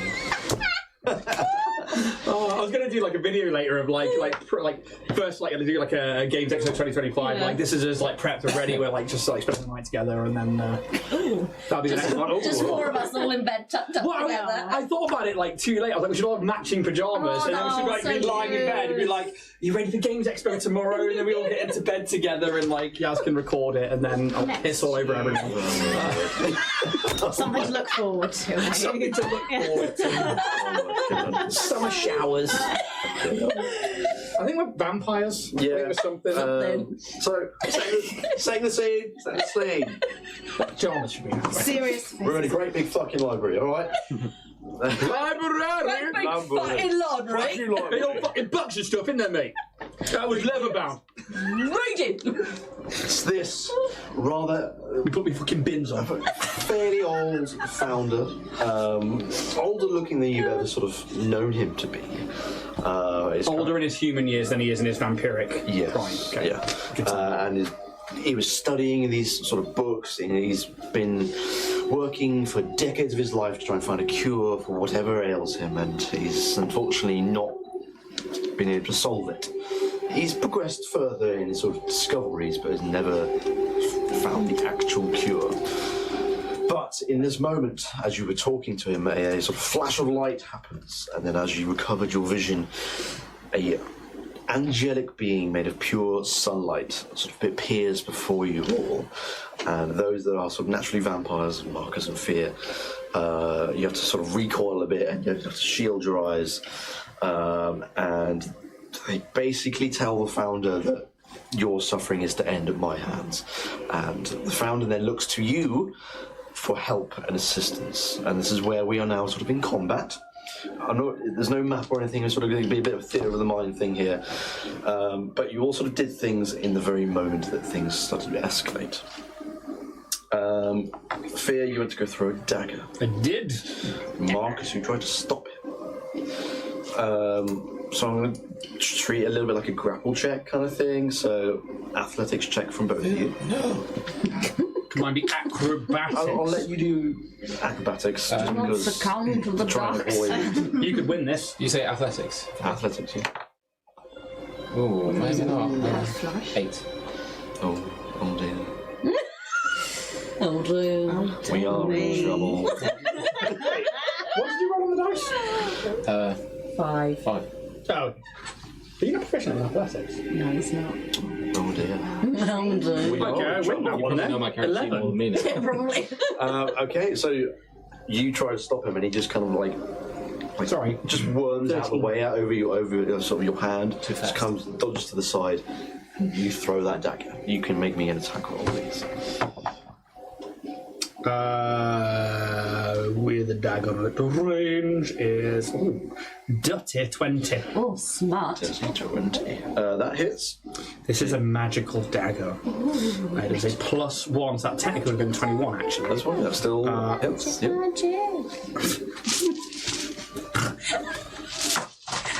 I love it. My little jingles. My little jingles. 2, 3, 9 points of damage off a dagger. Damn. Yeah. That's Too pretty bad. going. Not too shabby there, pal. And we had a vintage dial-up tone to go with it. Okay, your dagger goes loose, and it does sort of puncture the skin of this being somehow, and it sort of stays there for a moment, and then just after like a moment or two, it just kind of falls out and just falls to the ground. Is this one of your created ones? No, this is literally a magical dagger that we picked up along the way. Magical dagger. Yep. Kitty, you were doing something.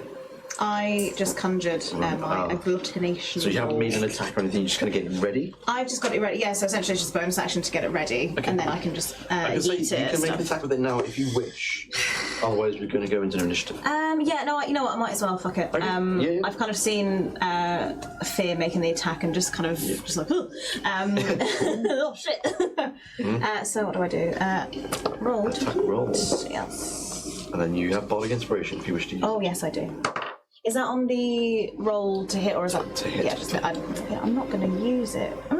You've got it for 10 minutes. I won't use it yet. Okay. I don't think. In a minute, let me just. Has it got a 19? Oh, hit? Yeah. Yeah, okay, yeah, I thought yeah. it might do. Yeah. Yeah. So that is. 10 minutes gap. On a hit, the 1d6 blood damage. For a 1! Woo! Ooh, so much damage. That is Look at that. heavy. Yeah. However, it does. So it's really cool though, because it does hit it, so it comes back, and then next time I throw it, it'll be another d6 that I roll for damage. Oh, cool. So like it, Yeah. So it kind of builds. Yeah. exploding dice. Well, actually, does the target have blood? If it is a radiant being. Ooh. No, I'm afraid not. That doesn't happen. Does it have celestial blood? It's celestial in nature. Okay. But this being, whatever Yes. form it's Blood taking, does not blood. does not have blood. Yeah, so it Why kind of he like needs comes the back to me just the sacrifices. same. I feel like Kitty looks at it like, oh. You can still do damage with it, but unfortunately yeah, not as exactly. effective as you Yeah. can. Still good. I love Rowan Atkinson in that movie so much. Such a good movie. It's What the a best movie. fucking movie. No, I think we're getting attacked. No, that was actually initiative. So please make your initiative rolls now. That's out of the tra! Tra! Tra, brah. Oh, shit. Okay. So, Kitty, we'll go you first. That was a 17. Nice. Thanks. Fucking I rolled good. it myself. Wow. Money nut. 18.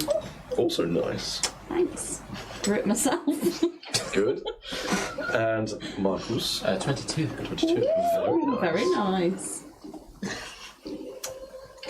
Also an 18. Yeah. Look at us You'll go. go first, yeah. Look at Well, us for go. sure. Yeah, no, mine is none of my dex. Look at this, just guys being duped. Don't play don't. Is your dex mod +3? 5. That's 5, yeah. Okay. There you go. Oh. Dexterous. Very dexterous, very nimble, very supple. Ooh, there's not words I want to associate with fear. Bend me, twist me, anywhere you want me. Pop it! Bop it. That's you the other week. Yeah. Did it. Twist it. Pull it. It's so good. You want? That had me Commander Cody. creased. It is time for unimaginable sloppy. So, Marcus, you're up. I think Marcus will sort of like panic slightly. Yes. After seeing Thea initiate this combat, and I think he will just. Can I get to the creature? Like, is there anything? Yeah, like stopping you me? are like within 10 feet. Like, Yeah, I will easily run get straight there. up into it, like, oh, fuck. And you just go for it. I'm going to attempt a divine smite. Ooh, you have to hit to be able to do that. Fuck's sake. Sure. Make your attack roll, please. 19. Hits. Sweet. So. Do your weapon damage, and then you can add your smite on. Shit. So. Roll your normal. 1d8 plus 4. Yours. That's the waste of the 20. Just get them out of the way. Get him out of the way. 10. And then I roll, so bear with me. First level 2d8, second level 3d8, third level 4d8, fourth level 5d8? I guess that makes sense. Yeah, and then it'd be 68 if it's undead, but it's not. Yeah. Okay, so. What level I need- spells do you have access to? 2. So you can do second level divine smite. Yes. So that's 3d6. 3d8. Yes, indeed. Can I borrow Roll them up. d8, please? Another D8. I've got loads in here, but I can't find them today. 7, 8, 9, 10, 11, 12, 13, 14, 15, 16 on top of the. And that's radiant damage, yeah? Yeah. Or Yeah. What she said.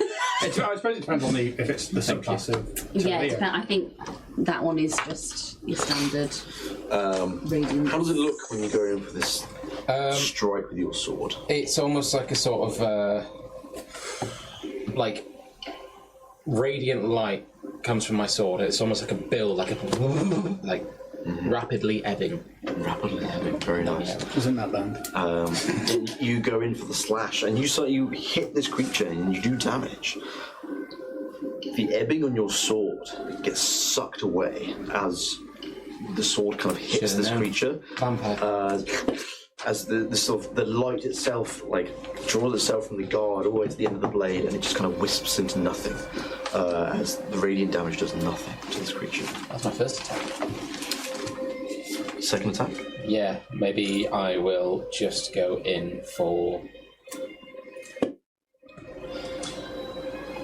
I'm gonna take a few steps back. So if I move 10 foot. You will get I'll an attack move. of opportunity. Oh shit! No, I won't. Then. Whether he chooses to do it or not is up to him. But or them. I'm gonna risk it. I'm gonna move Three. that. 15. I'm gonna move 15 foot back. Okay. They will. Bastards! Bastard! How dare you? You lured me into that trap! Okay. It's a 22 to hit. Yes. Yeah. Yes. Alrighty. So, Maybe I panicked as I watched my radiant. do you have vulnerabilities to radiant damage? Don't think so. No. I don't think you do you? No. How, Resistance and Doesn't make a lot of sense. necrotic and cold at this point being vampires. You take 6 points of radiant damage. that's fine. That's fine. However, you will take at the start of your next turn a 1d10 damage. Do you roll that up? I'll roll it. Okay. If I can remember it. Don't worry, I'll keep you on point. Oh, thank you. I'll get us killed. Anything else you'd like to do there? I think I have one blood grenade left. You can still. Could you do that as your second attack? I think you can. Yeah. Can't see any reason why not. And maybe just like a, oh fuck.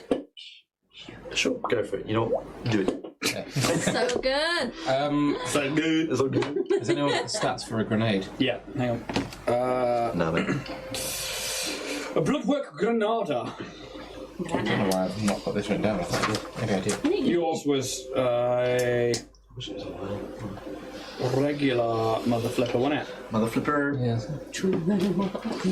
Does a bloodwork granada. Granada. Bloodwork granada. I believe you've got flak grenades, right? I believe. Yes. Yeah. So the Blood creature would. flak. Excuse me. 44. 44 bludgeoning damage and not prone if they fail the save. Can I borrow a D4? Yes. Actually, you know what? I'm gonna look for my own. I've got a fucking pencil to explode. They must make. Well, Alex looks for D4s. Indeed. Why don't you check out Warrior Prints 3D, your one-stop shop for all your 3D printing needs? And hey, while you're out there, go check out the Dragonborn Industries 1K subscriber giveaway on YouTube. He's got him. Time. 4, 8, 9, 10, 11, 12. Okay, can you first tell me what your DC is? It'll be 8 plus your Dex mod plus your proficiency mod. Oh yeah, it's 13. 13. He succeeds, so he will take half damage. Would be 6 points of bludgeoning damage. How's that for a blood sacrifice? And you can see that the fragments of this grenade absolutely do hurt this creature. Not as effective as you probably know it could have, but certainly does wound. That's your turn. Yeah, you are 15 foot away. Yeah, like 5 20s. Next up is them. Ooh. That one won't kill. Oh no. Pop it. Twist it. I'll write that. Free Palpatine. They will go. Yeah, I know, I've seen it. So They're going to go towards you, Fear. Yeah. That dagger off. That's a 20 to hit. That is going to hit. And like Fear is like trying to back away from this thing. Something intrinsic has him frightened. You take 6 points of radiant damage. Yep. And you also, at the start of your turn, will take 1d10 radiant damage. Okay. Will they do anything else? Oh yes, make another attack. casual. How lovely. He's so cocky when he's nasty, isn't he? Yeah. Usually he's a nice helpful Jack over here doing naps for people and shaking his fist when he rolls a dice. Over there he's like, I can't do anything else. Another attack? Ooh. He's over there swinging his fucking dick around, isn't he? At least I'm not this much of a twat about it. Sure. Yeah. Oh wait, yeah, I am. 22 hits you as well. Oh. Yeah. Does it? 11 points of radiant damage, please. Ouchies. And that would be them. Yeah. Okay. So next up is Marina. Ooh. You're about sort of 10 foot away from this creature. What are you doing to you? So random, but how far away is the founder? He's like backed up. He's like kind of near like a sort of bookshelf, 25 foot away or so. I want to go and stand in front of him, all intimidating, like in my big pecs out, and I'll be like, "Why should we help you? So far, I have very little reason to trust you, very little reason to want you alive. Give me a reason." As I slowly sink in my chair. As he rises. Who are you? Let me readjust my hydraulics. There we go. I'm just a man looking for a cure. And just an innocent man. Just a man standing in front of a giant automaton. You helped me without question when I was a child. Why do you question me now? I let my guard slip because children are intrinsic to my purpose. Let them lead the way. But My aim has not changed. I'm still looking for a cure. it's the change that will come about in you that worries me. What does immortality mean? To simply live forever. What is To the live meaning? on. And what is the meaning of blood? It is the thing that runs everything. Blood is life. And what Blood is is love. Blood is love, baby, don't hurt me. What is the meaning of life? I don't know if there is one. It's not an answer that you gave us before, and that is what scares me the most. What do you mean, before? Time is relative. Would you say it's timey-wimey? I would say that it is timey-wimey, wibbly-wobbly. We met you before. We have met what you become. And your answers to those questions were very different. Interesting. If we help you now, for what happens in the future, to you and to us, I would ask transparency when we next meet. Oh, we're going to break the book. I'm going to break this book so fucking hard. I'm in trouble. Like Phil and like Ian wants me to scream like, why are we fucking helping with this guy? You can see he goes into sort of like deep thought, and you can see like his eyes sort of like darting around, looking at something like imaginary, trying to piece things together.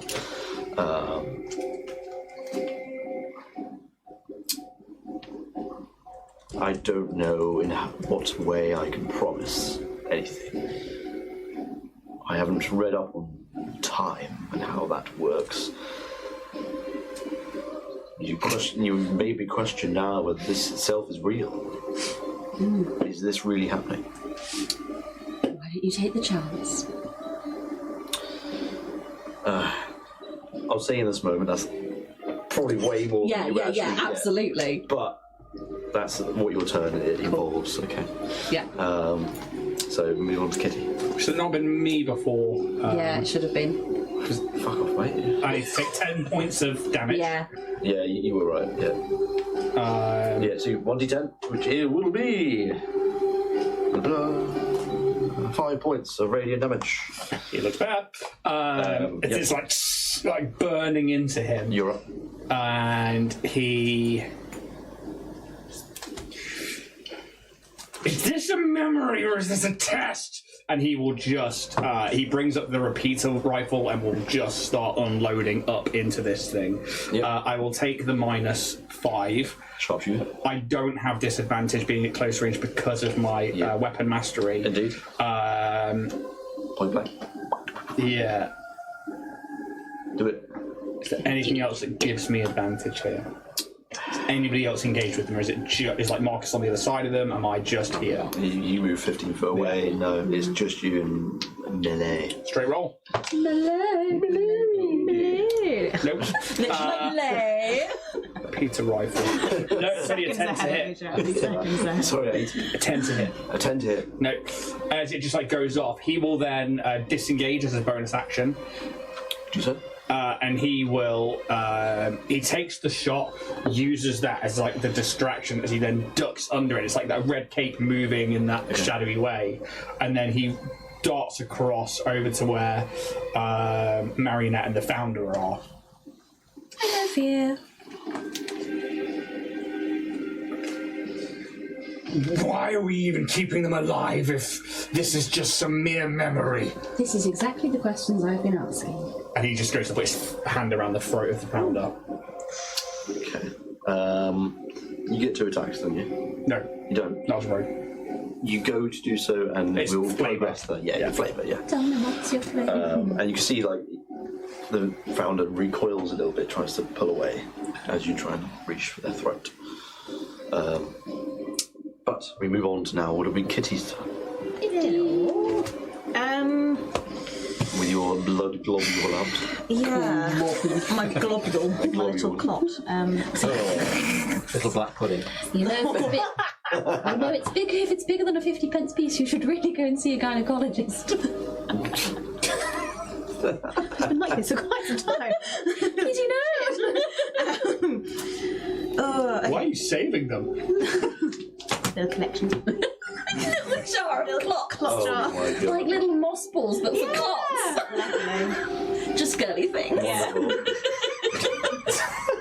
That should be the image, right? It's Marionette and Kitty like holding clots and putting them into a jar, and it Oh says my God. just girly things. Jesus. Hands like just drip. Just that anime twinkle. Like, Yeah, then the eyes like proper wide.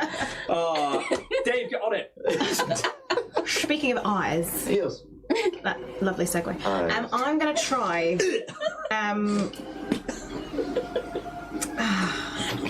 It's in my mouth.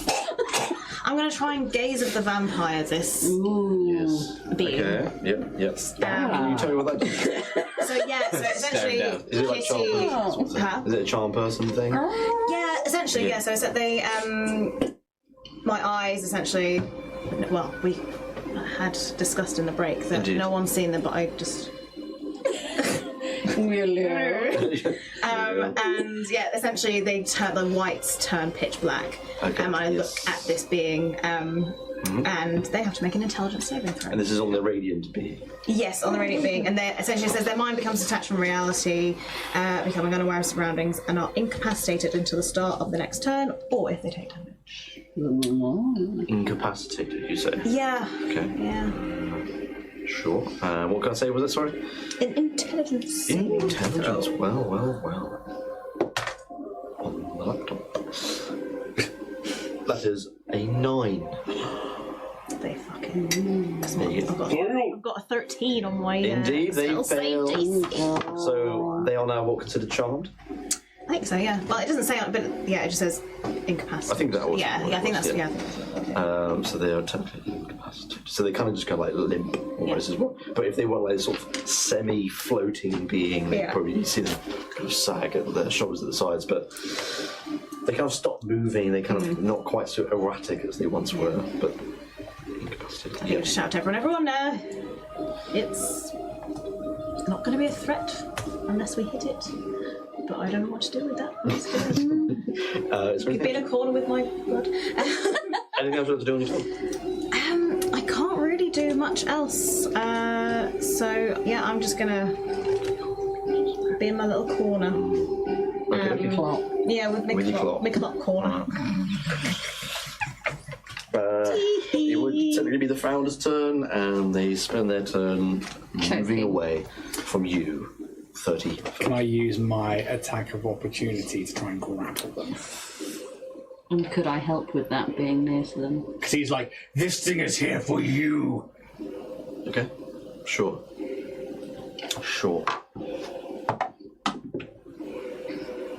Is it a natty? Yeah. Doesn't happen very often to Fear. It's a natural 20. Sauce too. Total 19.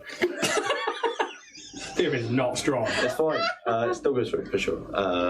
And he just like, it's by the throat, and he's Yeah. like, do you know why this thing is here for you? I would assume it's probably the end for me. And This is no mercy. I don't want to die. I feel like I'm on the precipice of this cure. You're not. And like, he bares his fangs. This is what you're bound to become. This is what this thing is here to stop. So am I to die? Here? Is this it? By your hands? No.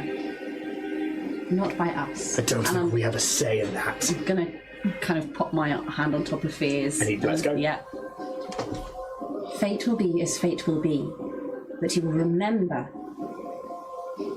if you are to change, your rule brings darkness, despair, poverty, rebellion. You could be a great man. Do not let your ego overtake you. Your quest for immortality curses millions. And that's when his lip is trembling, and then like he puts his fangs away. The founder goes quiet. You can see in this moment he's just thinking to himself, trying to piece things together. Very much like when you were speaking to him originally. It's a lot of information for him to take in. He hasn't cracked how you got here, and how you still look the same as you were when he first met you as a child. He's just kind of almost like he's seeing things in midair and trying to piece things together, and he's just The maths. Yeah.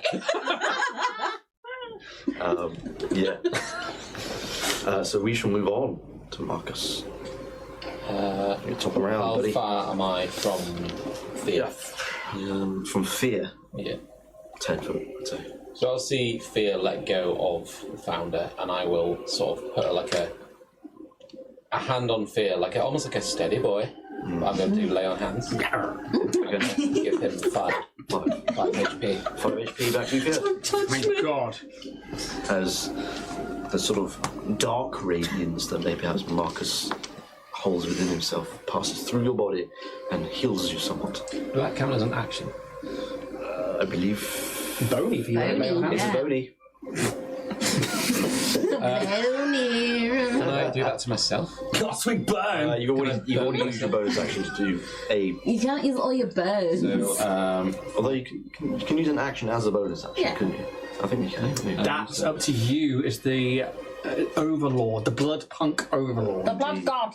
okay, so I'm back up to 19 HP. I'll say you can use your laying hands. There's a narcissism there. He likes that, There's a doesn't he? narcissism there that we can unlock. Oh, you need to roll damage for me. 1d10. Very well remembered. Thank you.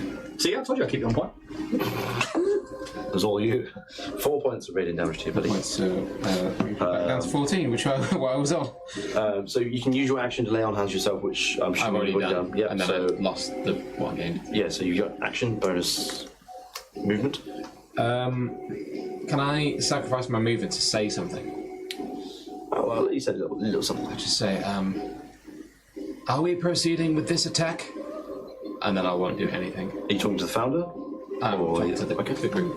I'll let you guys can respond a little bit if you I wish. don't know. I think it's up to our friend. Yeah, he's like, And he will probably say, I'd hate to say it, but if you don't kill this being, I will die here.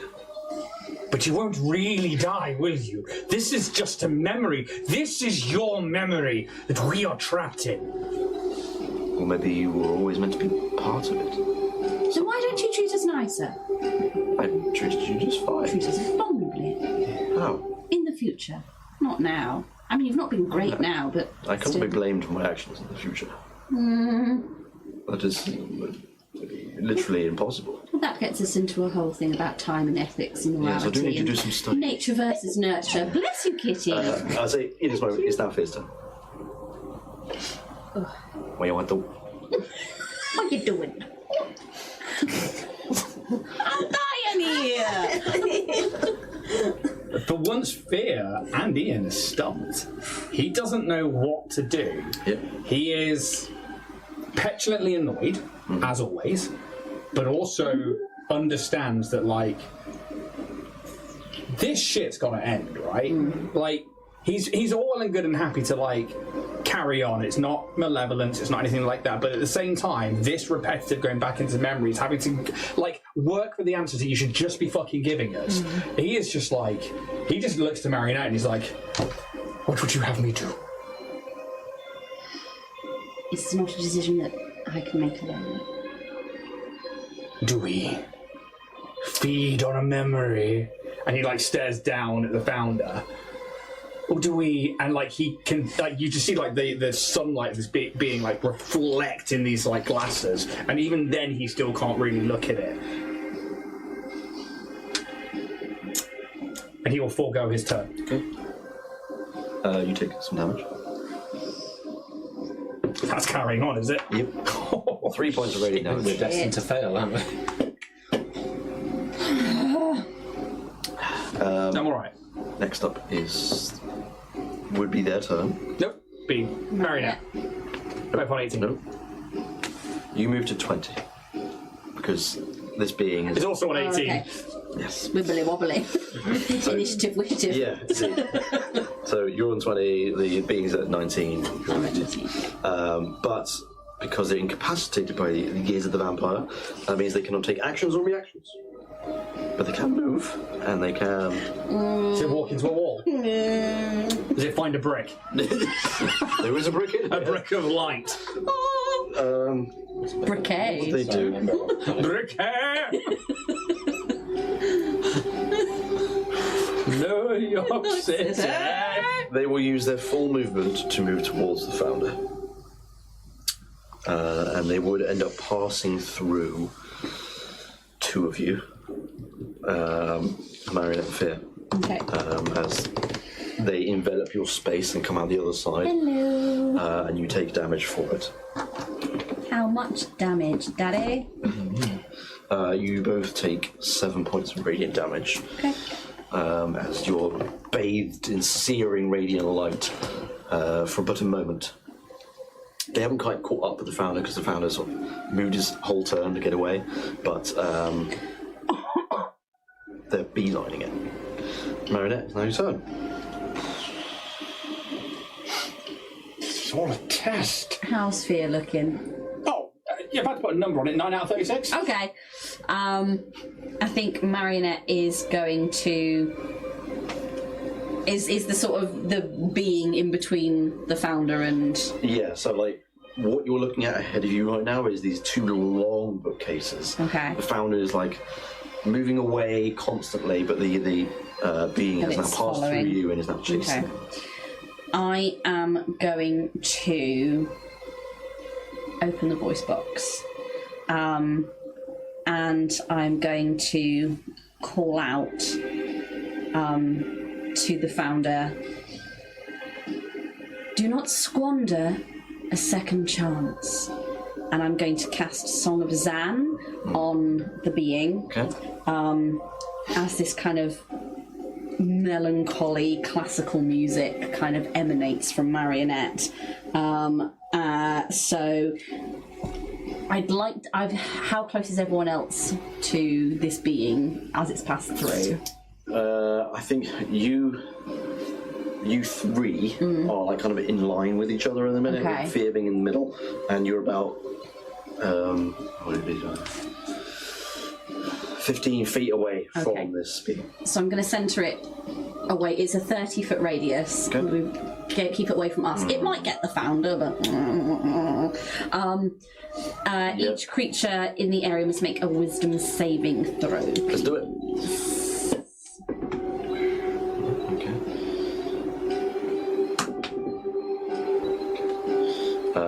The being fails. Okay. Founder succeeds by a mile. So the founder will take half damage on this. Okay.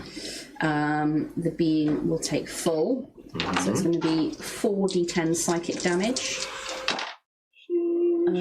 10, 18, 19, 20, 22, 26 at full. Okay. So Being will 13 take full for the damage. So founder. that'll be And the being is now frightened of me. frightened. Would a spell being cast on it drop the charm?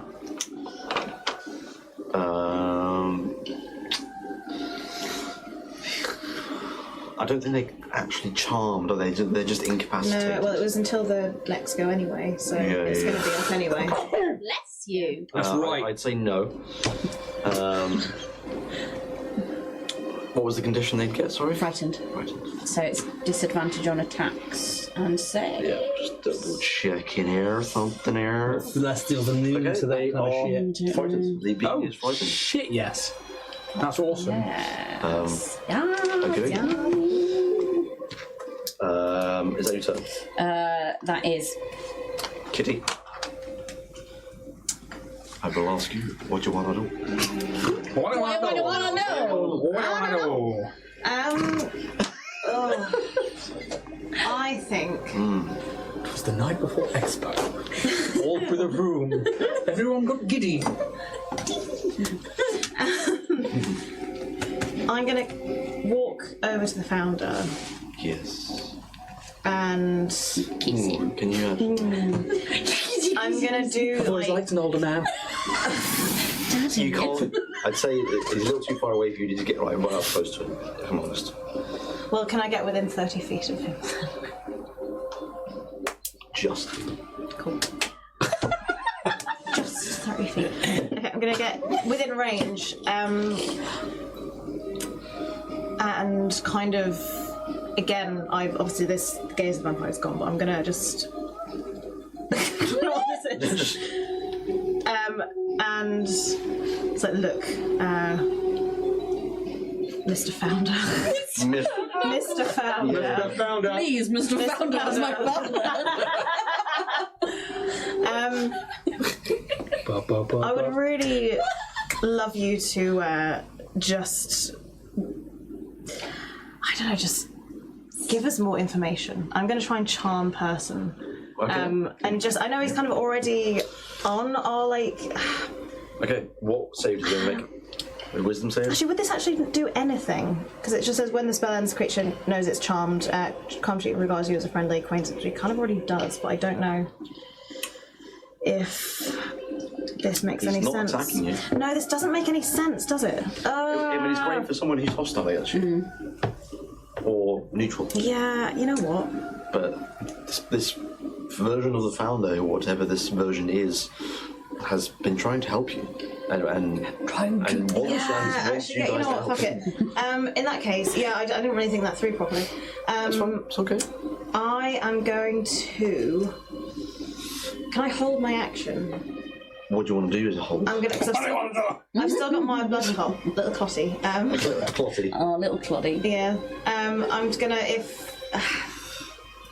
In case. in case something attacks someone because I'm really specific. So do you want to attack the one that does the attacking, whoever that might Yeah. Well. be? Apart from maybe your opponent. Yeah. Okay. I'd say so. That's fine. Yeah. I'll let you do that. That's I ain't got nothing. That's fine. I ain't got nothing. It's a tricky innit? situation. This It is the tricky. Founder's turn.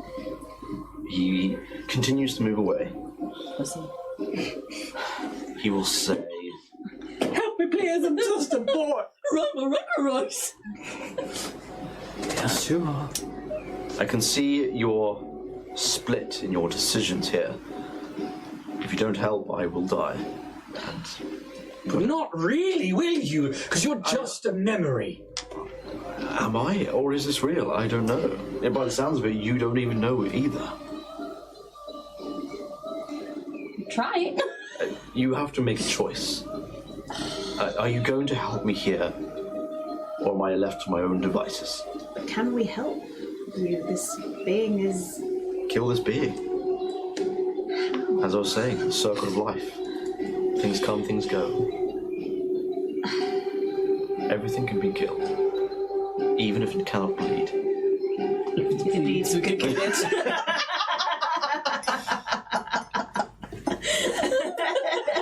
That's the Founder's turn. Marcus. Marcus is very conflicted, but like listening to all this, he's trying to like, this must be a piece of the puzzle. And he's kind of like, he's almost tempted to like just completely walk away, as if to walk out of the vision. Okay. But then he's just like, Yeah. I mean, nah. okay.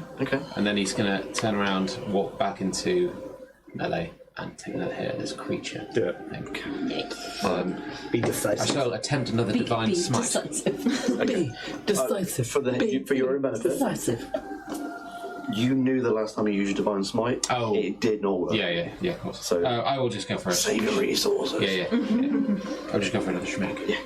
Absolutely. Smack a bitch. That's a 19 plus Oh, 6. That's 25. 25 absolutely hits.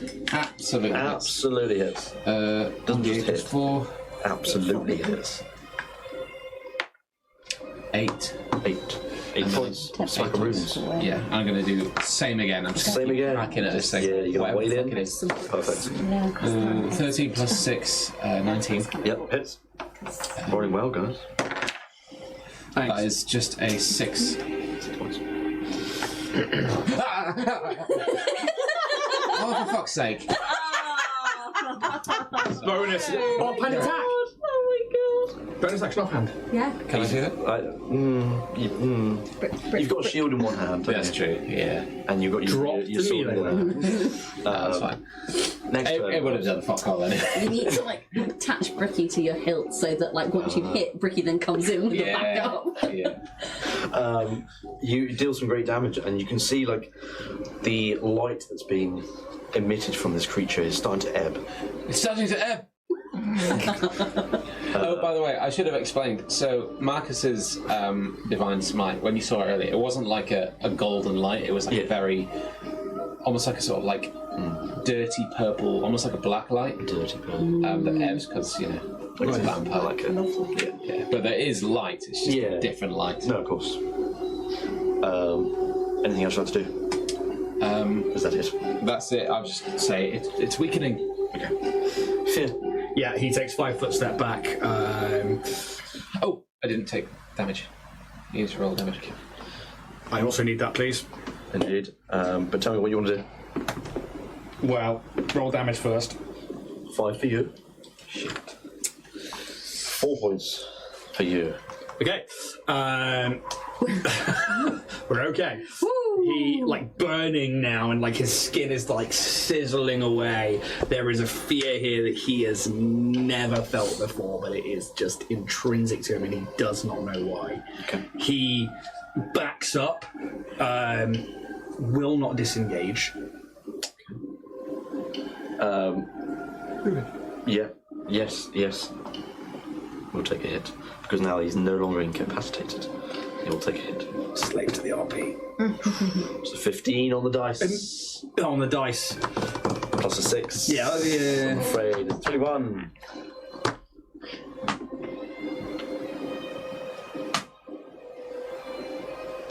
Whatever it is, I'm going down. Is 10 points of damage. Oh. As you are struck, almost like a backhand from this. Yeah.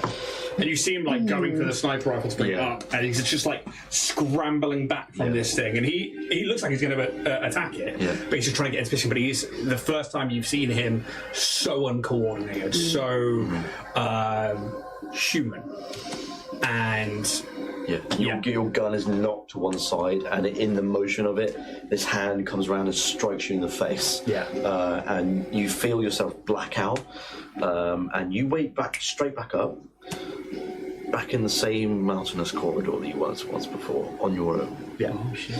And the rest of you The mountainous see corridor, not the mountainous corridor, the ones where you saw the 5 in a row. Oh, okay, so So because it's not like the vision with the flesh walls. No, we've long gone past that. So last season. So I thought this was all flesh tunnel. Just a lot of blood in it. The rest of you see fear getting struck by this being of pure energy, and they just seem to kind of fade from existence. Fear's body and all his belongings just kind of almost turn to dust, almost like Thanos into the air, and then is no longer there. So, Fear, you're out. You're out. And it would be now their turn, and they're going to continue towards the founder. They can't get there in time. They will not strike anyone else. So, Marinette, you're up. What to do? Oh, attack opportunity. Oh, cool. Is that not on me? Oh, no, from him. They just move away. Come on, what you got? It's a 9. Oh dear. That's shit, I'm afraid. That does not hit. Carry on, Marinette. I am going to change my mind about what I was gonna do. Do it. Okay. Tell me what you wanna do. I'll tell you what I want, what I really, really want. I wanna get to the fountain. Good callback. She fucking hates the founder though. Intrinsically disagrees with everything he stands for. Look at him, he's wearing a top hat. It's not as convincing as you think it is. Dragon would be proud. He's got a slight limp and everything. He wants to fit in. Give in to your impulses. My impulses is to leave this place. Fear's just disappeared. And Marionette really cares about Fear in a really weird way that she doesn't quite understand. So she's gonna undo a little panel on her arm, take out the Fear vial, and cast Blood Link to try and communicate with Fear. It fails. Pops it back. Fear's dead, baby. Interesting. I imagine it looks like a vampire getting stun dusted as well, struck, like taken off your feet and in the air. What have I got as a bonus action? Not a lot. Kill them all. Was that your action? That was my action to do Blood Link. I am going to. I can't really do anything else as a bonus action, so I am going to. You moving up to it? Gonna back up. You backing up? Gonna back up away from the wide load reversing. Sure. And just call out to the founder one last time. Yeah. Fucked it, son. Fucked it, son. Last chance to convince me. I want something real. This is about as real as I can give you. You fucking prick. And I'll turn to start walking away. Sure. Yeah. Okay. You walk away. You're 30 foot Yeah. in the other direction of the library. I'd say in that moment, sounds to me like you made a decision. I have, yes. You also fade from this world, and you find fear in this 5-pronged corridor.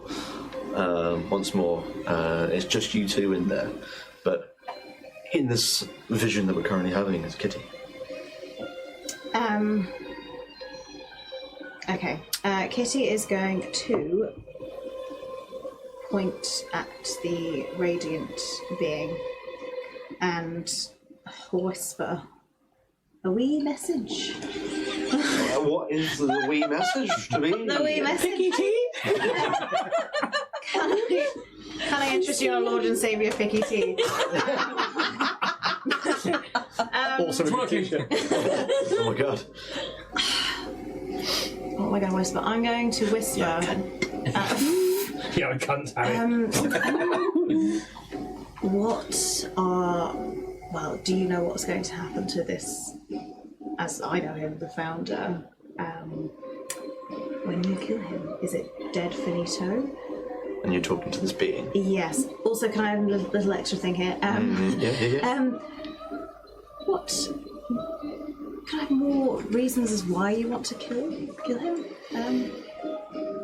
We haven't really been given much. Can you give me a persuasion check? What is your name?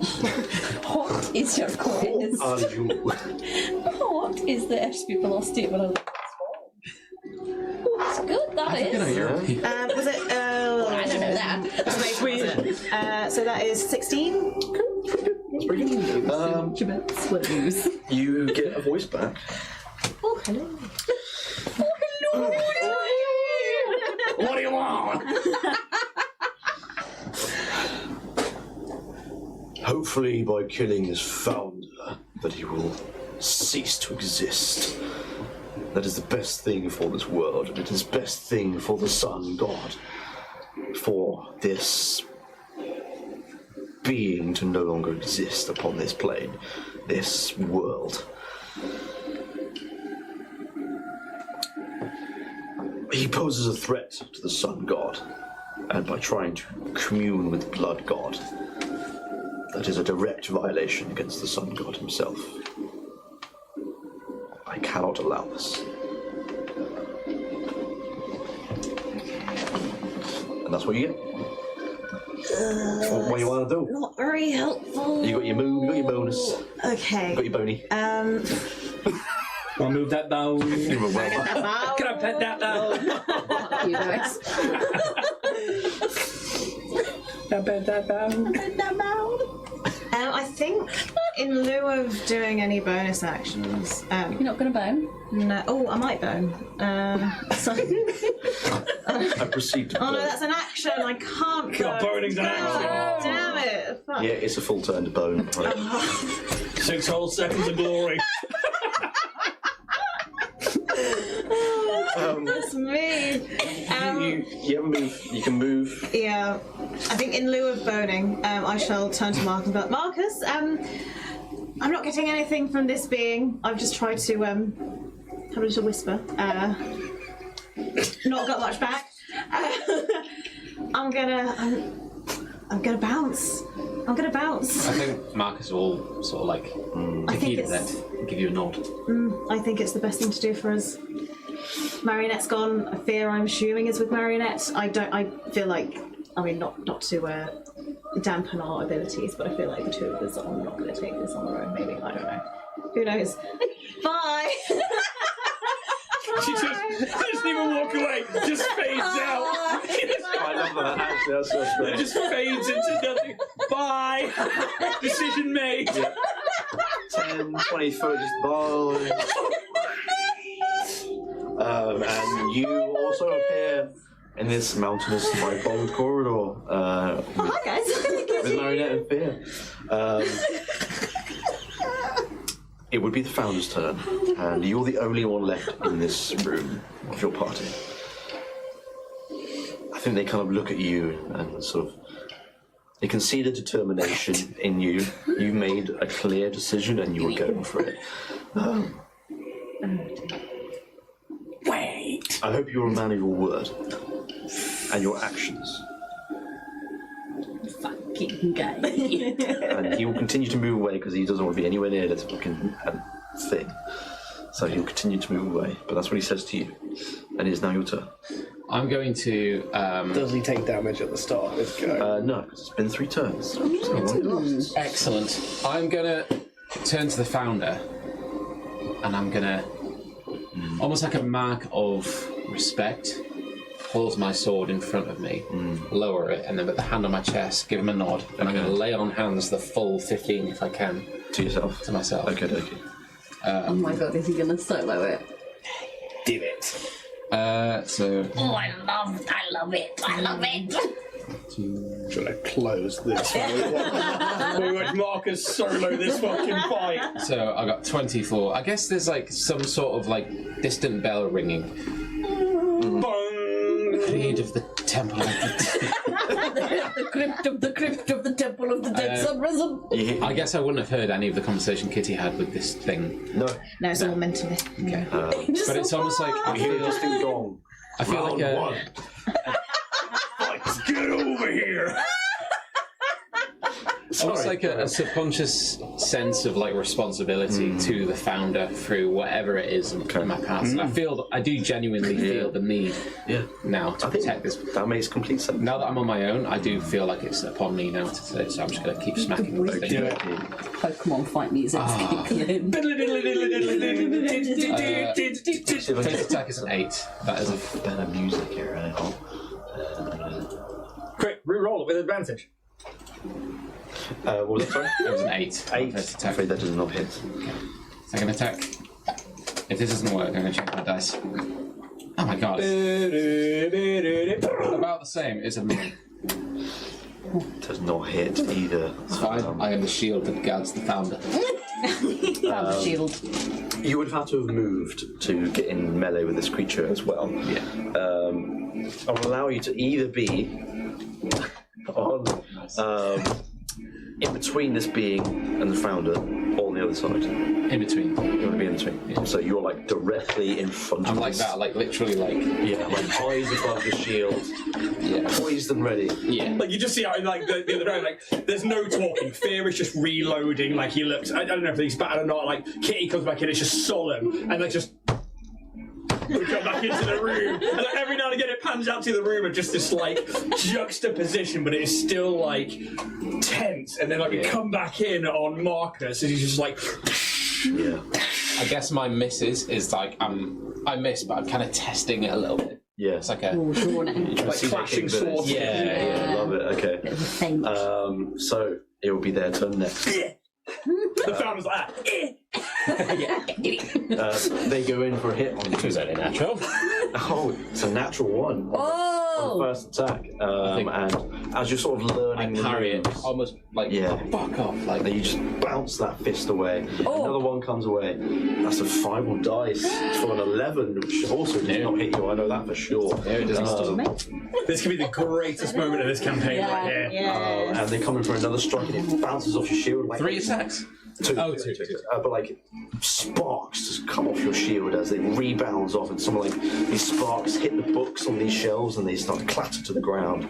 I'm going to say it's just your turn again, as the founder is just kind of watching from the side here. Yeah. Sorry. Yeah, no, carry on. It's your turn. Oh, did the founder? He's like just on the sidelines. Just now, he's Palpatine in it, watching isn't he? Yeah, straight up, Yeah. fucking sat in that chair, Just like- watching you.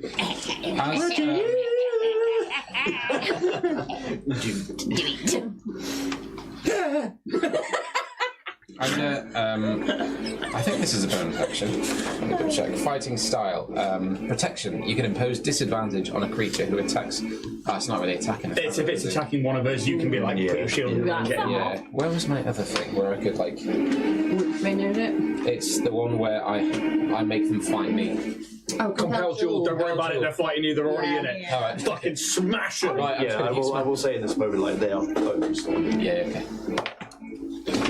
Natural. Fucking yeah! Very, very. My Boy Scout. So that is Okay, so full 12. full 12, and then you roll your damage as well. Yeah. So, Sorry, no, that was a natural 20. yes, yeah. My full damage is 12. Yeah, and then roll your damage again. Cool. Is that 12 including modifiers, yeah? So it's because it's a D8, is it? Plus, Yeah, plus 4. Yeah, okay. Slashing. Do you have any extra like D4 damage or anything from your summoned weapon? I'm pretty sure you have something. I haven't chosen my summoning weapon because I'm a forgetful fool. It's your fucking sword. Can I? Magic gun yours is a sword. Maybe it like kind of So, like in this moment, I blood think, just like I think it is your sword, mate. up the blade. I think maybe in this moment it's like That's this when I sword find is it. my weapon. Yeah. 1d6. 1d6. So that's 18 max. 18. Roll your damage now, okay? So that's another 8. Can I roll? Yeah. 11, sorry. Another 11. Okay, so 29 points of damage. This is where I'm a at. massive hit. Was that your first attack? Yeah. So that was Got your another one. first Oh, attack, and Shit, was it? Yeah. but like, Second attack, offhand breaking. well, you find the opening and you just like kind of pierce this sword through him, and you can see the light is ebbing now on this weird sunlight elemental source. Kill an angel. Go in for another attack. It's a 19 Yeah. plus 6. That hits. 25. Yeah, roll the damage. So Marcus Angel. Our friendship has never hung more on a roll. 5, 6, 7, 8, 9 damage. 9 points of damage. Very good. With every hit, the light is ebbing more and more from this creature, but they are still very much fighting. And they're and I'd say, like, even with that nat 20, like, you are just pushing them back. With every sort of attack, you push them back 5 foot. Another attack, you push them back another 5 foot. And I think we're kind of seeing this battle from the very top of the bookshelves, that you guys are kind of like moving along the floor. It's like books are flying off, the sparks. It's a very cool scene. I'm seeing it. It's sick. Is it like the sparks, like sun radiant sparks? It's like almost like flares of sunlight Yeah, it's going like out bounces off the versus like shield Marcus's and- radiant darkness. Yeah. And it absorbs into the void of dark. But it's not their turn. As they. Did you get offhand breaking? Offhand breaking! Like a morning star. Yeah. It depends on Jack. Because Jack did say you were holding a shield. But out of you, you could be like, I fucking dropped a shield. I'll let you do it. But I think Offhand breaking. you can only add your dexterity mod, no proficiency. Really strength mod. Unless if he's hitting him with So, say it again, sorry. My Flinging this British, I think it's not very much like a put your effort into it. It's more. Let's go to try to fight back some I know what modifiers. you're this is a blunt force. So what would I roll? So roll to attack first. So this will be a bonus action to do so. So just add your dex mod to this. 10. I'm afraid it does not hit. It like almost catches them in the face. It just kind of straight past. But it nearly hit. I would treat it as probably like unarmed damage kind of thing. So you do a little bit extra. But it's now their turn, and they're trying to push back against you this time. That's another nat 1 on their first The dice gods. This was written. on their second attack. It's a fucking 4. And I think it's poetic as you're just overpowering this being. The shout. Yeah. Good shit. It's great as a fucking DM as well, right? It's like the fucking story is telling itself. See it, it's so good. Jack's got an erection. I've got a pony. Jack in for it. And yeah, they just cannot push you back, and you're continuing to move on. Your shield is still Maybe up there's this like a bit entire more time. like ferocity as well to me. Yeah, you're Feral Marcus. My teeth start coming out. Yeah, boy. like the extensive martial training that you've had is all being enveloped into this one moment. You know, you're taking guard at the exact moments that you need to. You're pushing when you know you need to. It's perfect. Marcus, you're up again. Come on, boy. Come on, keep it up. Keep it up. Could be it. That's another You're joking. Was that with Bricky? No, that was a sword. Okay. Holy shit! So So that's that is 1d8 plus 4 plus 1d6. 18 max. 18 So 18 on. And then roll again. roll it. 4, 8, 9, 10, 11, 12, 13, 14, 15, 16, 17. For my first attack. 35 points of damage. Holy shit! You do not make another attack because. How does it look when you slay this? What is essentially I'm gonna elemental like get a made of book from holy the shelf. I'm gonna go. Did you know that if a book is bigger than your face, it means you've got cancer?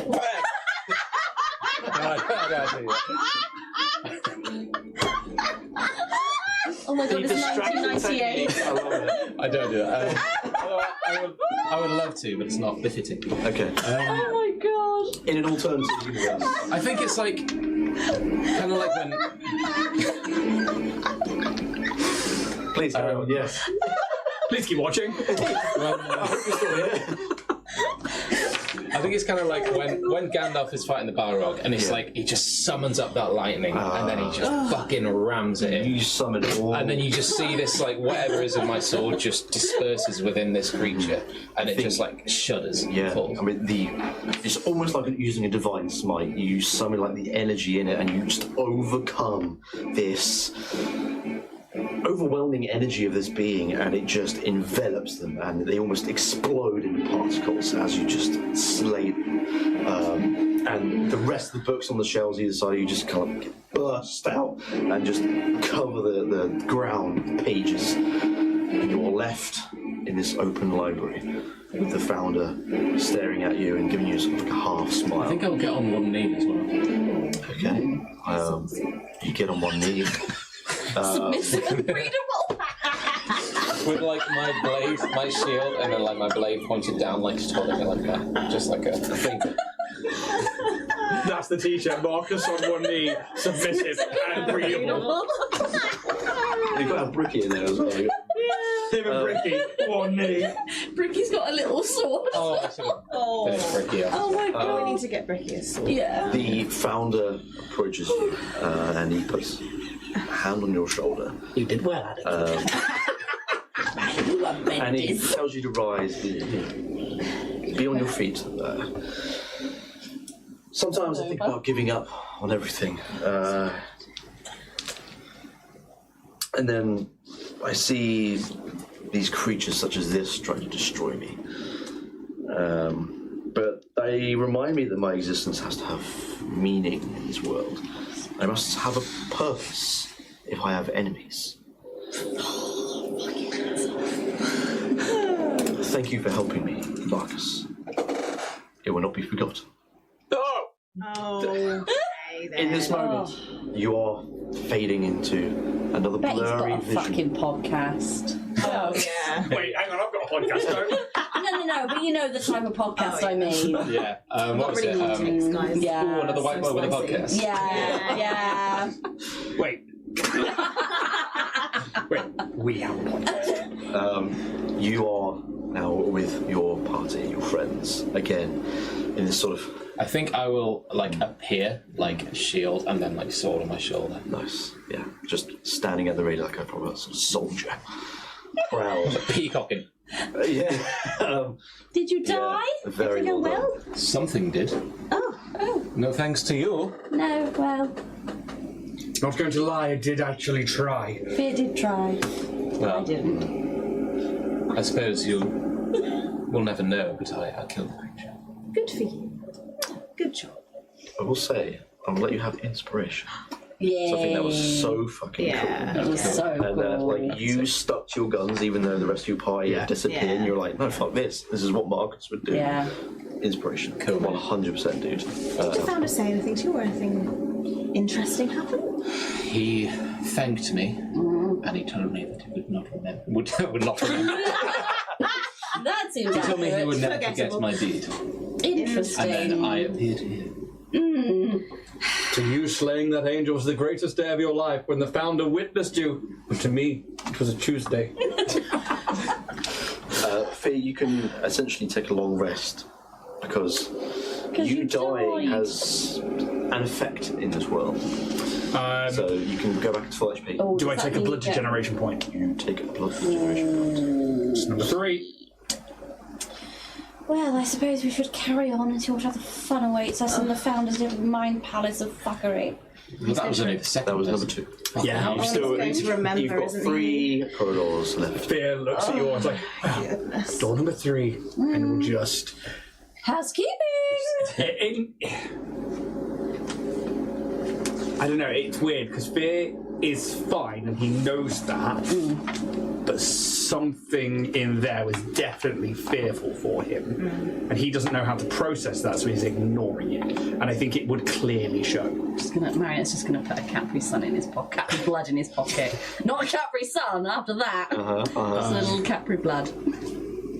Well, Marcus, bring that blade, and we'll make his way up corridor 3. Okay. Oh yeah, and I will look at my blade like. Nice. Very nice. I just stabbed myself. This is the Number 3 that you have seen, but you hadn't quite entered yet. Tree. And I will sort of give you another brief rundown of what this person looks like. They're holding this marble staff, blood orb, hovering in the middle. This quite a large cloak. It's like 3 layers of lapels, and very large. They can go almost all the way over the shoulder. It's very grandeur in this crimson and gold sort of pattern. And the hood is kind of covering half their face. And you notice now, being in the library previously, they are wearing sort of librarian robes of such. And you can see bottom half of their face is a lot more older than the previous version you've just seen. This is now super old. Old, yeah. And then you now begin down this corridor. Is this outfit Yeah. Kanrathian, or is it potentially more Cyherested? It has the ilk of Kanrath for sure. Okay. Yeah. sorry. Just feel I need to apologise. So sorry. I missed the first bit of what you were saying. Do we recognise this? This person? Yeah. The founder. It is the founder. It's just okay. they're older.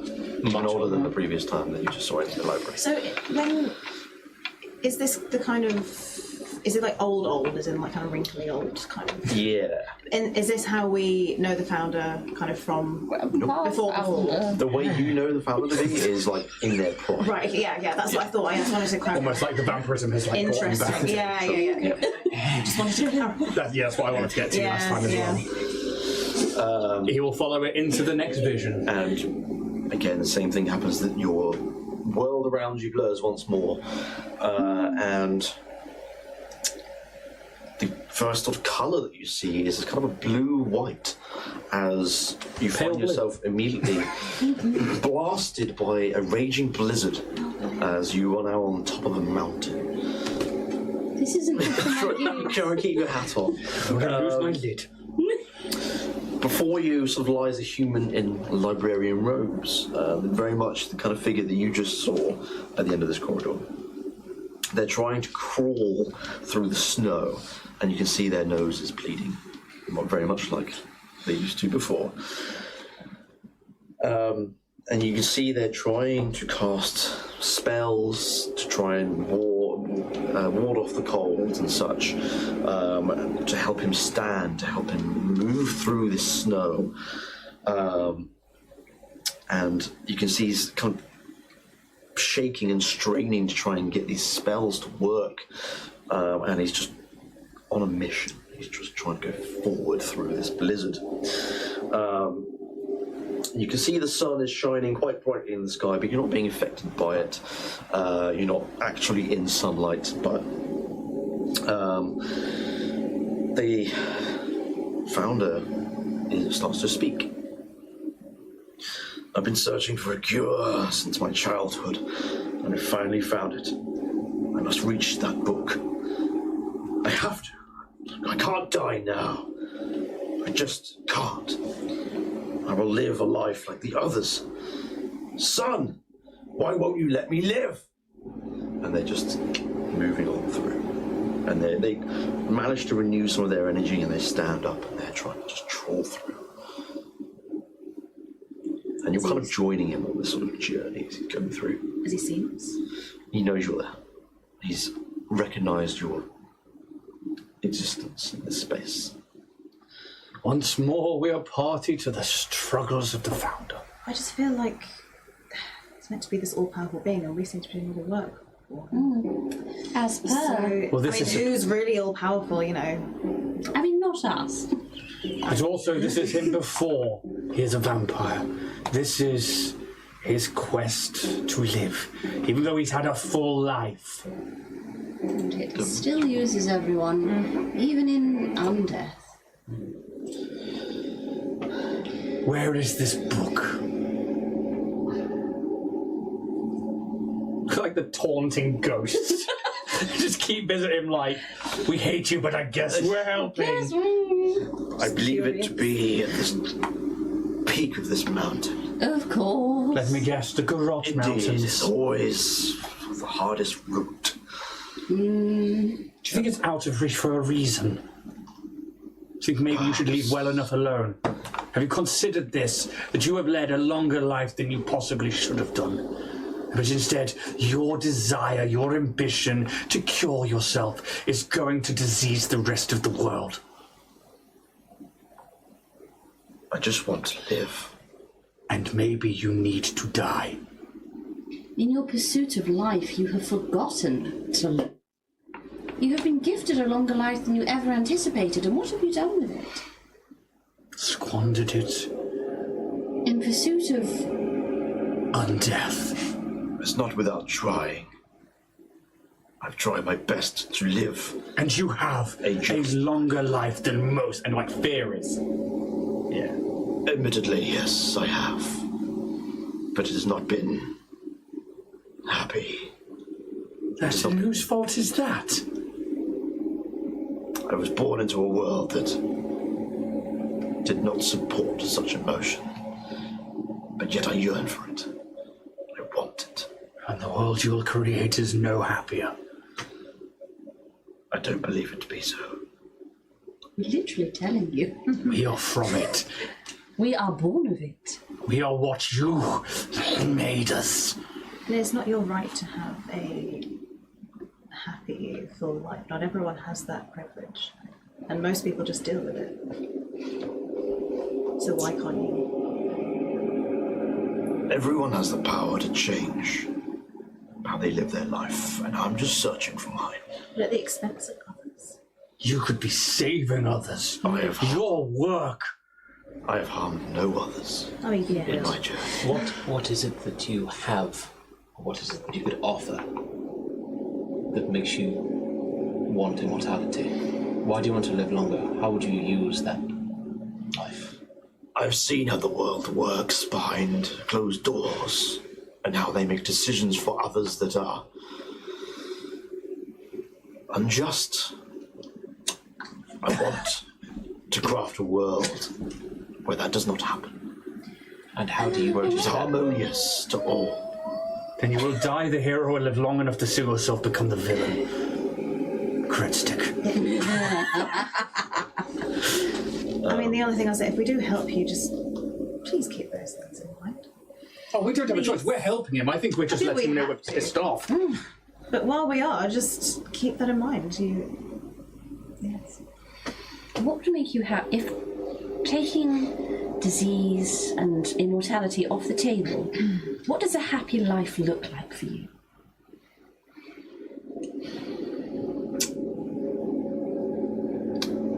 I think a happy life is full of simple things.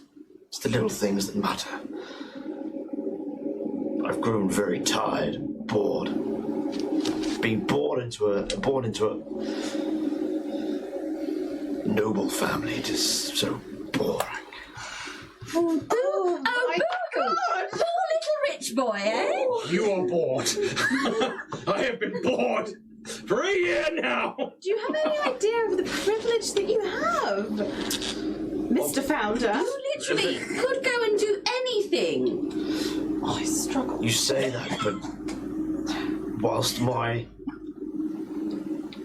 upbringing allows me the comfort of money and comforts, it does not buy me happiness. It does not buy me relationships and friendships and joyous moments. It brings nothing but Darling, but I think that's your numbers fault. and pain. That's what soft play is for. You meet other children, and then you form friendships, and then you go to school, you meet other children, and as you grow older, and you develop... What I'm getting is you're homeschooled. Well, yes. Without the adequate socialisation that was being needed around that. Clearly. Did Nanny never take you out to the park? I was never allowed. Of course not. Should we just get this book? Yes. I am bored of listening to this self-proclaimed asshole. I feel like Is it so much to ask to be happy? Well, no.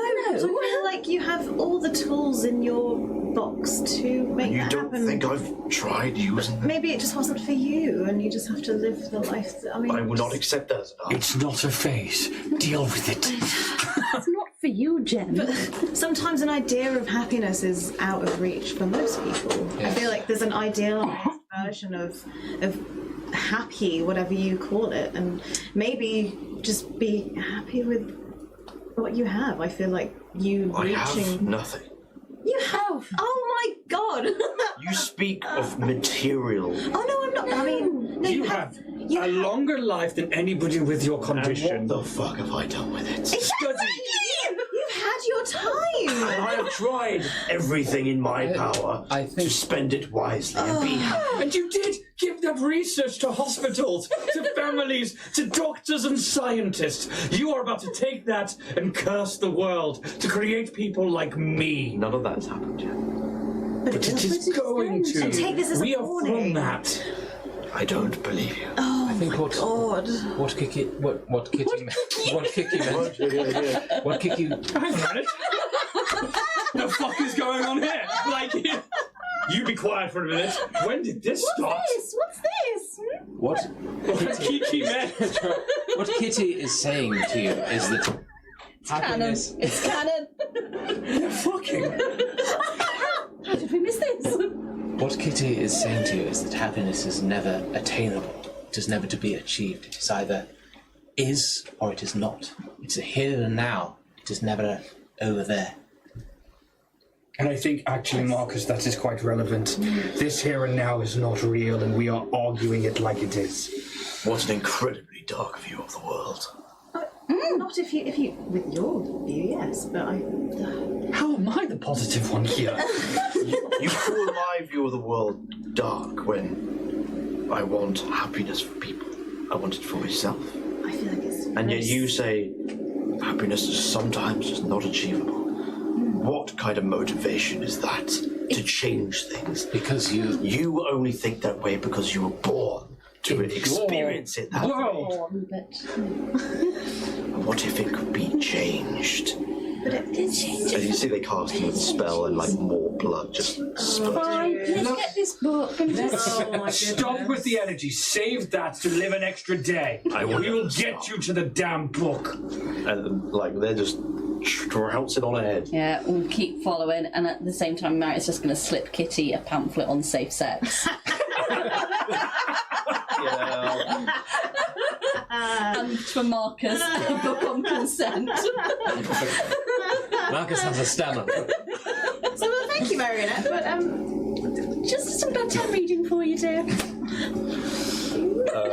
was keeping it for when my little ones reach puberty, but I feel like you need it now. She did say she'd been stabbed. Brutally. Jesus fucking Christ. I need to listen back to this because I have no idea. No, you haven't. I have no idea what's happening right now. It's just because he called you Kiki, he gave you a pet name. So we jumped on the back of it. There must be some kind of going on. Because me and Steph are fucking children. We are children. Yeah. Oh my god. Oh my Crazy. Let's go get a book So, so we can get out of this nightmare. after a brief walk further up Just this mountain, how cold does he look? Because he's trying to stave off the cold, right? I mean, he's got layers upon layers here. I mean, it's hard to We tell should win because of the age of what he is. He's shaking as it is anyway. But you're in a very cold environment. I mean, you guys are feeling cold at this moment. Resistant. I've got big fruit cold. It's still cold, you know. My But tubes are freezing. you're making your way further up the mountain, and you're not quite at its peak just yet. But as you're sort of turning a corner, you have to turn a corner to go follow more of a path that continues upwards until through this blizzard you start to see another figure appear in this blizzard. Figure. It is hovering above the ground, Oh, here we go. wearing a black robe and carrying a scythe. Oh, sick. The hood of the robe is covering its skull. Upon noticing the figure, this founder says, "Death, how many times must I send you away? I will not die, neither today nor any time soon." And this figure flies towards the founder, drawing its scythe. I guess we're doing this. But the founder looks too tired to fight. Oh, of course. He just, like, at this point, he's just like, and the Bloodpunk sniper materializes in his hand, and he would just, not even like looking towards it, would just shoot at death. Disadvantage on you, tackle, please. If you're not looking. I mean, Death's got not got no armor on, right? Is that Unarmored defense, he's a barbarian. that's 12? It does not hit. I'll mark up an ammo. Just the blizzard is kind of like affecting your aim. You can't see properly. Anyone else want to do anything in this moment? Whether that's nothing or doing something. Just say, here we go again, and I will draw my sword and I won't attack, but I will walk forward. Okay. So is the book visible? Sorry. No. So there's just. You're like Oh, we're he not said it was quite at the kind of peak like yet. at the peak of the mountain, but yeah. So gee, you can do nothing and just see. Hey, he's not here for us. I mean. I would like to charm death. That's it. It's entirely Charm We death. could see how we could sit this one out, see how the founder deals I with mean, death. I think He you says are he's- his shield and blade now, Marcus. I think we just have to get through this. Let's stop it. Also, I want that cloak. And I will do this for the fashion. I would like that side. I'm not going to do anything. No, Marinette is just going to cross her arms. Yeah. I principally disagree with everything going on here. Understandable. But I want that cloak. You do you, boo. Cheers, boo. Did I say that right? Yay! Cheers, Kiki. I think it's just a them thing. Oh, okay, good. I'm a year old. I really don't want to have to think about that kind of thing. Baby. Can you each of you roll 1d8? 1d8. Yeah. Oh shit, that was not a roll. Wait, who's doing this? Wait, what? That was a drop. 1d8 per person, please. 2. 8. 1. I reckon this is 3. Is this bad if it's high? I think so. Yeah. Yeah, I mean, without resistance from any of you, this black-robed creature, this death, grabs the founder by the throat, and you can see this dark black energy start to just come from the founder up the arm, the skeletal arm of death. You said come again, Jack. We are the worst. You put emphasis on. I can always see the spelling when you say it. C-U-M. As This video is no longer monetized. they slowly drain the life from the founder in this moment. I will ask you again, do you want to do anything? Yeah, Phil, go for it. Are you looking this time? Yeah. Okay. Normal roll, please. He is engaged with the founder, and in this instance, would that give me advantage on the roll? Do you treat him as an ally? Oh, I guess I do. Stream stopped. Still says live over here. Can we just have a little live check and chat here? Double check. Is it for live? Is that yeah? So Yeah. still says I'm live over here. Yeah. All good? We will probably continue. Hang on. Oh, it's actually buffering on mine. Ooh. Yeah, we've got a buffer We on. both in. Got the buffer. Oh dear. Buff on. Oh, yeah, network error. Just gonna have a quick look at the speed test. What is that to do? Speed test is absolutely fine. Yeah. Instant access is still up. Yeah, it could be a... Time is still going. We're all moving. It should still be recording, which is fine. Yeah. Yeah, speed is off the hooks. We're I think it off might just be the top. Twitch It then. could be just Twitch. We'll Yeah. continue as usual. Yeah. So, yeah. Oh, back again. Yeah. there. Yeah, okay. Right. You haven't missed anything. We literally were like, ah! Yeah. I would treat him as an ally simply because we know that we have to do this. Sure. Yeah. I mean, you have complete control of what you do here. I think he was going to fight in the first instance in the last fight anyway. So That's yes. pretty fair. You can make an advantage then. 21 Hits. Okay, that is with the sneak. That is with that one there. I don't have the thing from Marionette. 9, 10, 11, 12, 13, 14 piercing damage from the sniper, and then a 10 from the sneak attack. Alright. He will then run as if he's going around to flank on the other side, while still keeping 30 foot of distance. Basically just to be opposite Marcus, so that Marcus can come in and... I'll allow you to do that. It's fine. Anyone else doing anything, or are you still standing by? Could I want to message again. It's a good one. It's a free one. I just want to talk. I want to have a little chat with Death. Go on then. So I point at Death and say, "Hi, Death. Hi. Hi, yellow." What does it sound like? What do you want? Wait, what? Just hi. Just wanted to know, how many times have you come for this feeble, pathetic man in front of you? And if so, how did he evade your clutches? Very nice to meet you, big fan. Good work.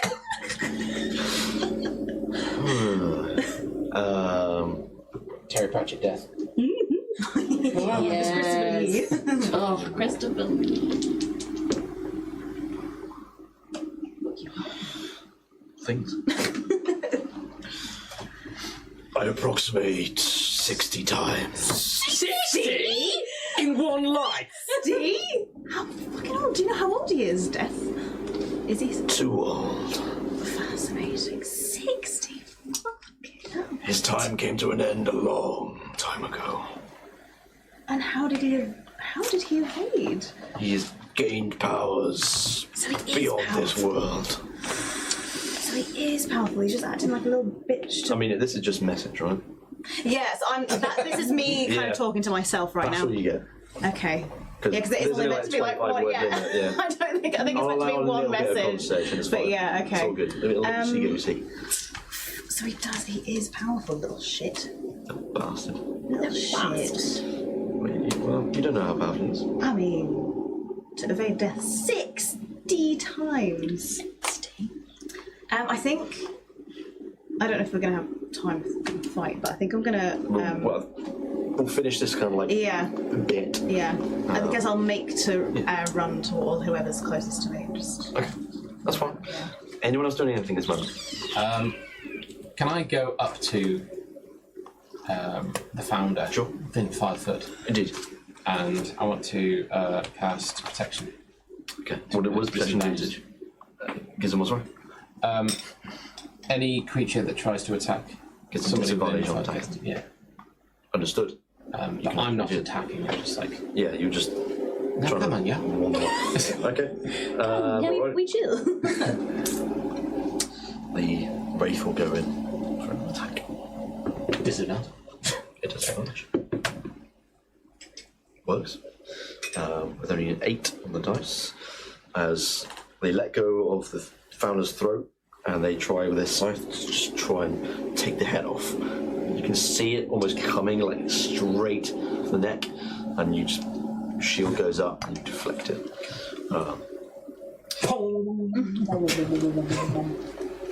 You probably hear the voice of death.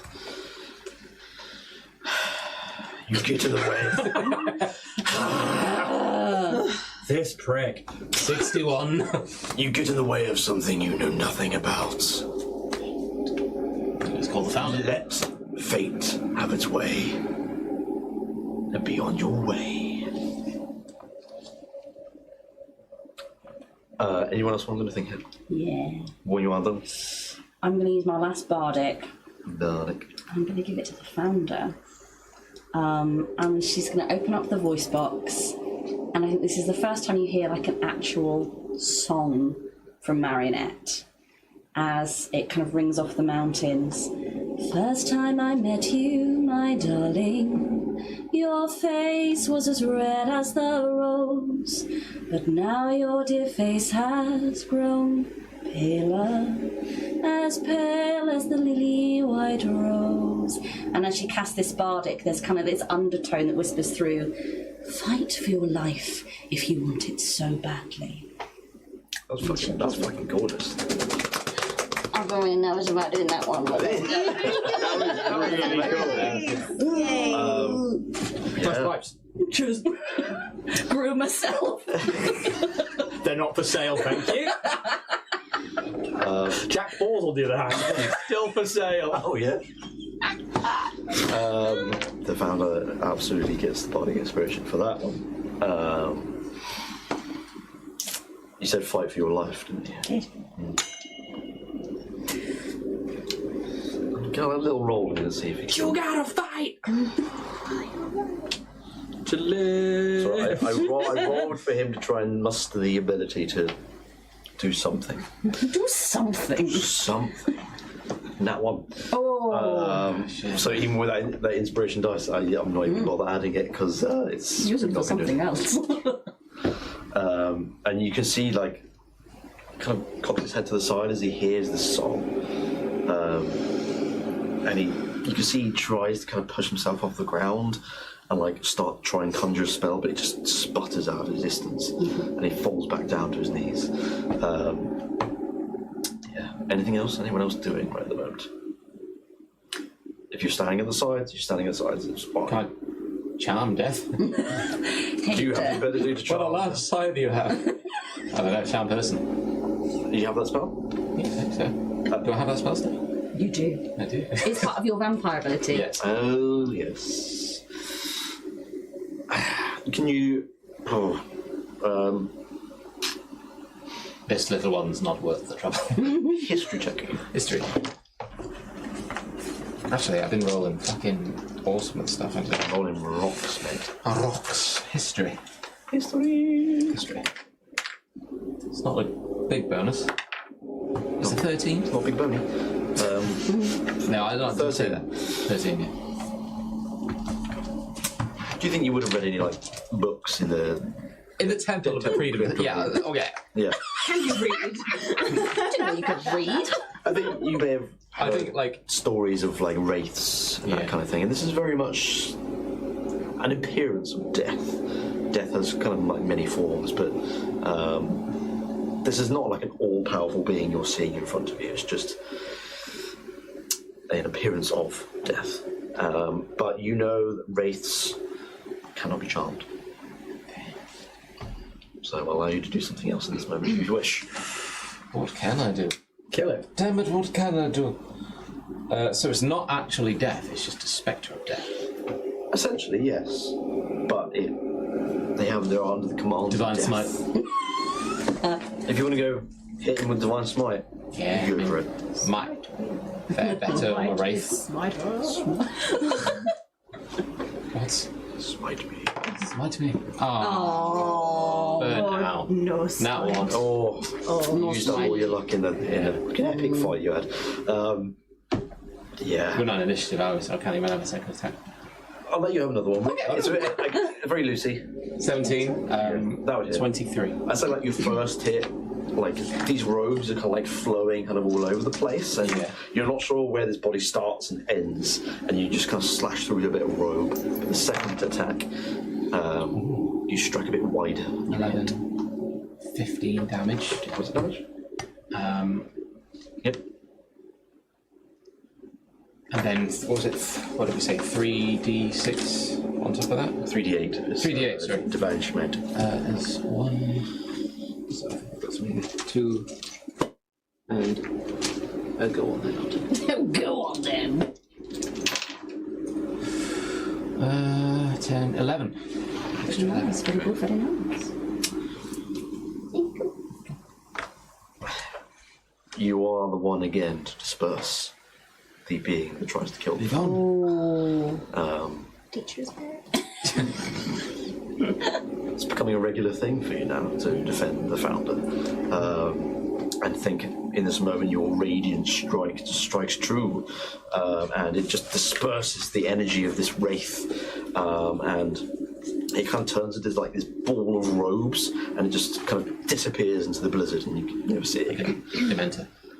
Is it not Dementor? It's a little bit like that, yeah. Yes. It wisps away, and the founder, like he's kind of on his knees at the minute, but he kind of puts his hand like on the side of your leg, just like kind of pats it. Squeezes it a bit too high up the thigh. Yeah. Yikes. He will like use you. In this moment, he will use you as support to try and like get up and stand up. And I will like hold my arm out for him. And he'll gladly take the support. Come on, Marcus, let's go to a book. I just thank you again for your help. What's in there? I am encountering too many obstacles, What's that telling you? which proves I am on the right path. No! No! Sure. If the gods themselves are trying to stop you, maybe it's time to give up and die. Again, I will never forget this. For blood Oh, and I'm sure we never won't either. forgets. Oh. Blood is magic. Oh. Blood is life. Blood's verdict is final, Live, laugh, blood. and it is eternal. As your vision once more for the blizzard grows stronger in this moment, and it wisps around you and turns to grey mountainous stone, and you are left in the corridors once again. 3 out of 5. 3 out of 5. And this is where we will leave for next time. Thank you, everyone. Episode 15, Bloodpunk. Another blood vision for you all. Oh, goody! Oh, goody. That library file was so good, dude. Yeah, that was so fun. good. 2 nat ones, and I rolled 2 nat ones. Yeah, it was fantastic. I wasn't That fudging that or anything. I was like, Absolute narrative. Yeah, I love that. yeah, I could see it so vividly. Yeah, that was cool. Just epic fucking fight. It's very cool. Very, very cool. I also really like the spotlight on Marcus, because I know that like you and I dominate a lot. Yeah. So it's nice to like I love the narrative. Yeah. Like fear was gone. And it's like I was like, cool, I fucking step back. But then like And that's like Marcus's bread and butter as well, isn't it? Yeah. And I think that like I said, like really, really visible, descriptive fight. Plus the dice gods rolling in your favour was just like. Thank you, Jack. That's all right. Thank you. Thank you all for fucking off. Our pleasure. And thank you all to everyone that's watched this episode. We will be back in 2 weeks' time. 2 weeks. 2 weeks' time. 2 weeks. I believe the schedule is still as normal. We're still back on Monday. We are away for UK Games Expo, but we should be back for Monday and Starfinders. We'll be taking photos and videos. Yeah, hopefully we'll be doing like a Check small. out the socials. The socials. The socials. We'll be back on Monday for the next episode of Campaign 1, Orion's Hope, of our Starfinder actual play. Until then, please check out that 1K subscriber giveaway video, and also just be awesome. Indeed. Be awesome is all we can ask of you. Yeah. And I'm sure you're already awesome over there in Twitch land or YouTube land, wherever you may be. Or podcast. Or podcast land. We will go now. What's wrong with you? so much. You just don't know. See you later, guys. Bye.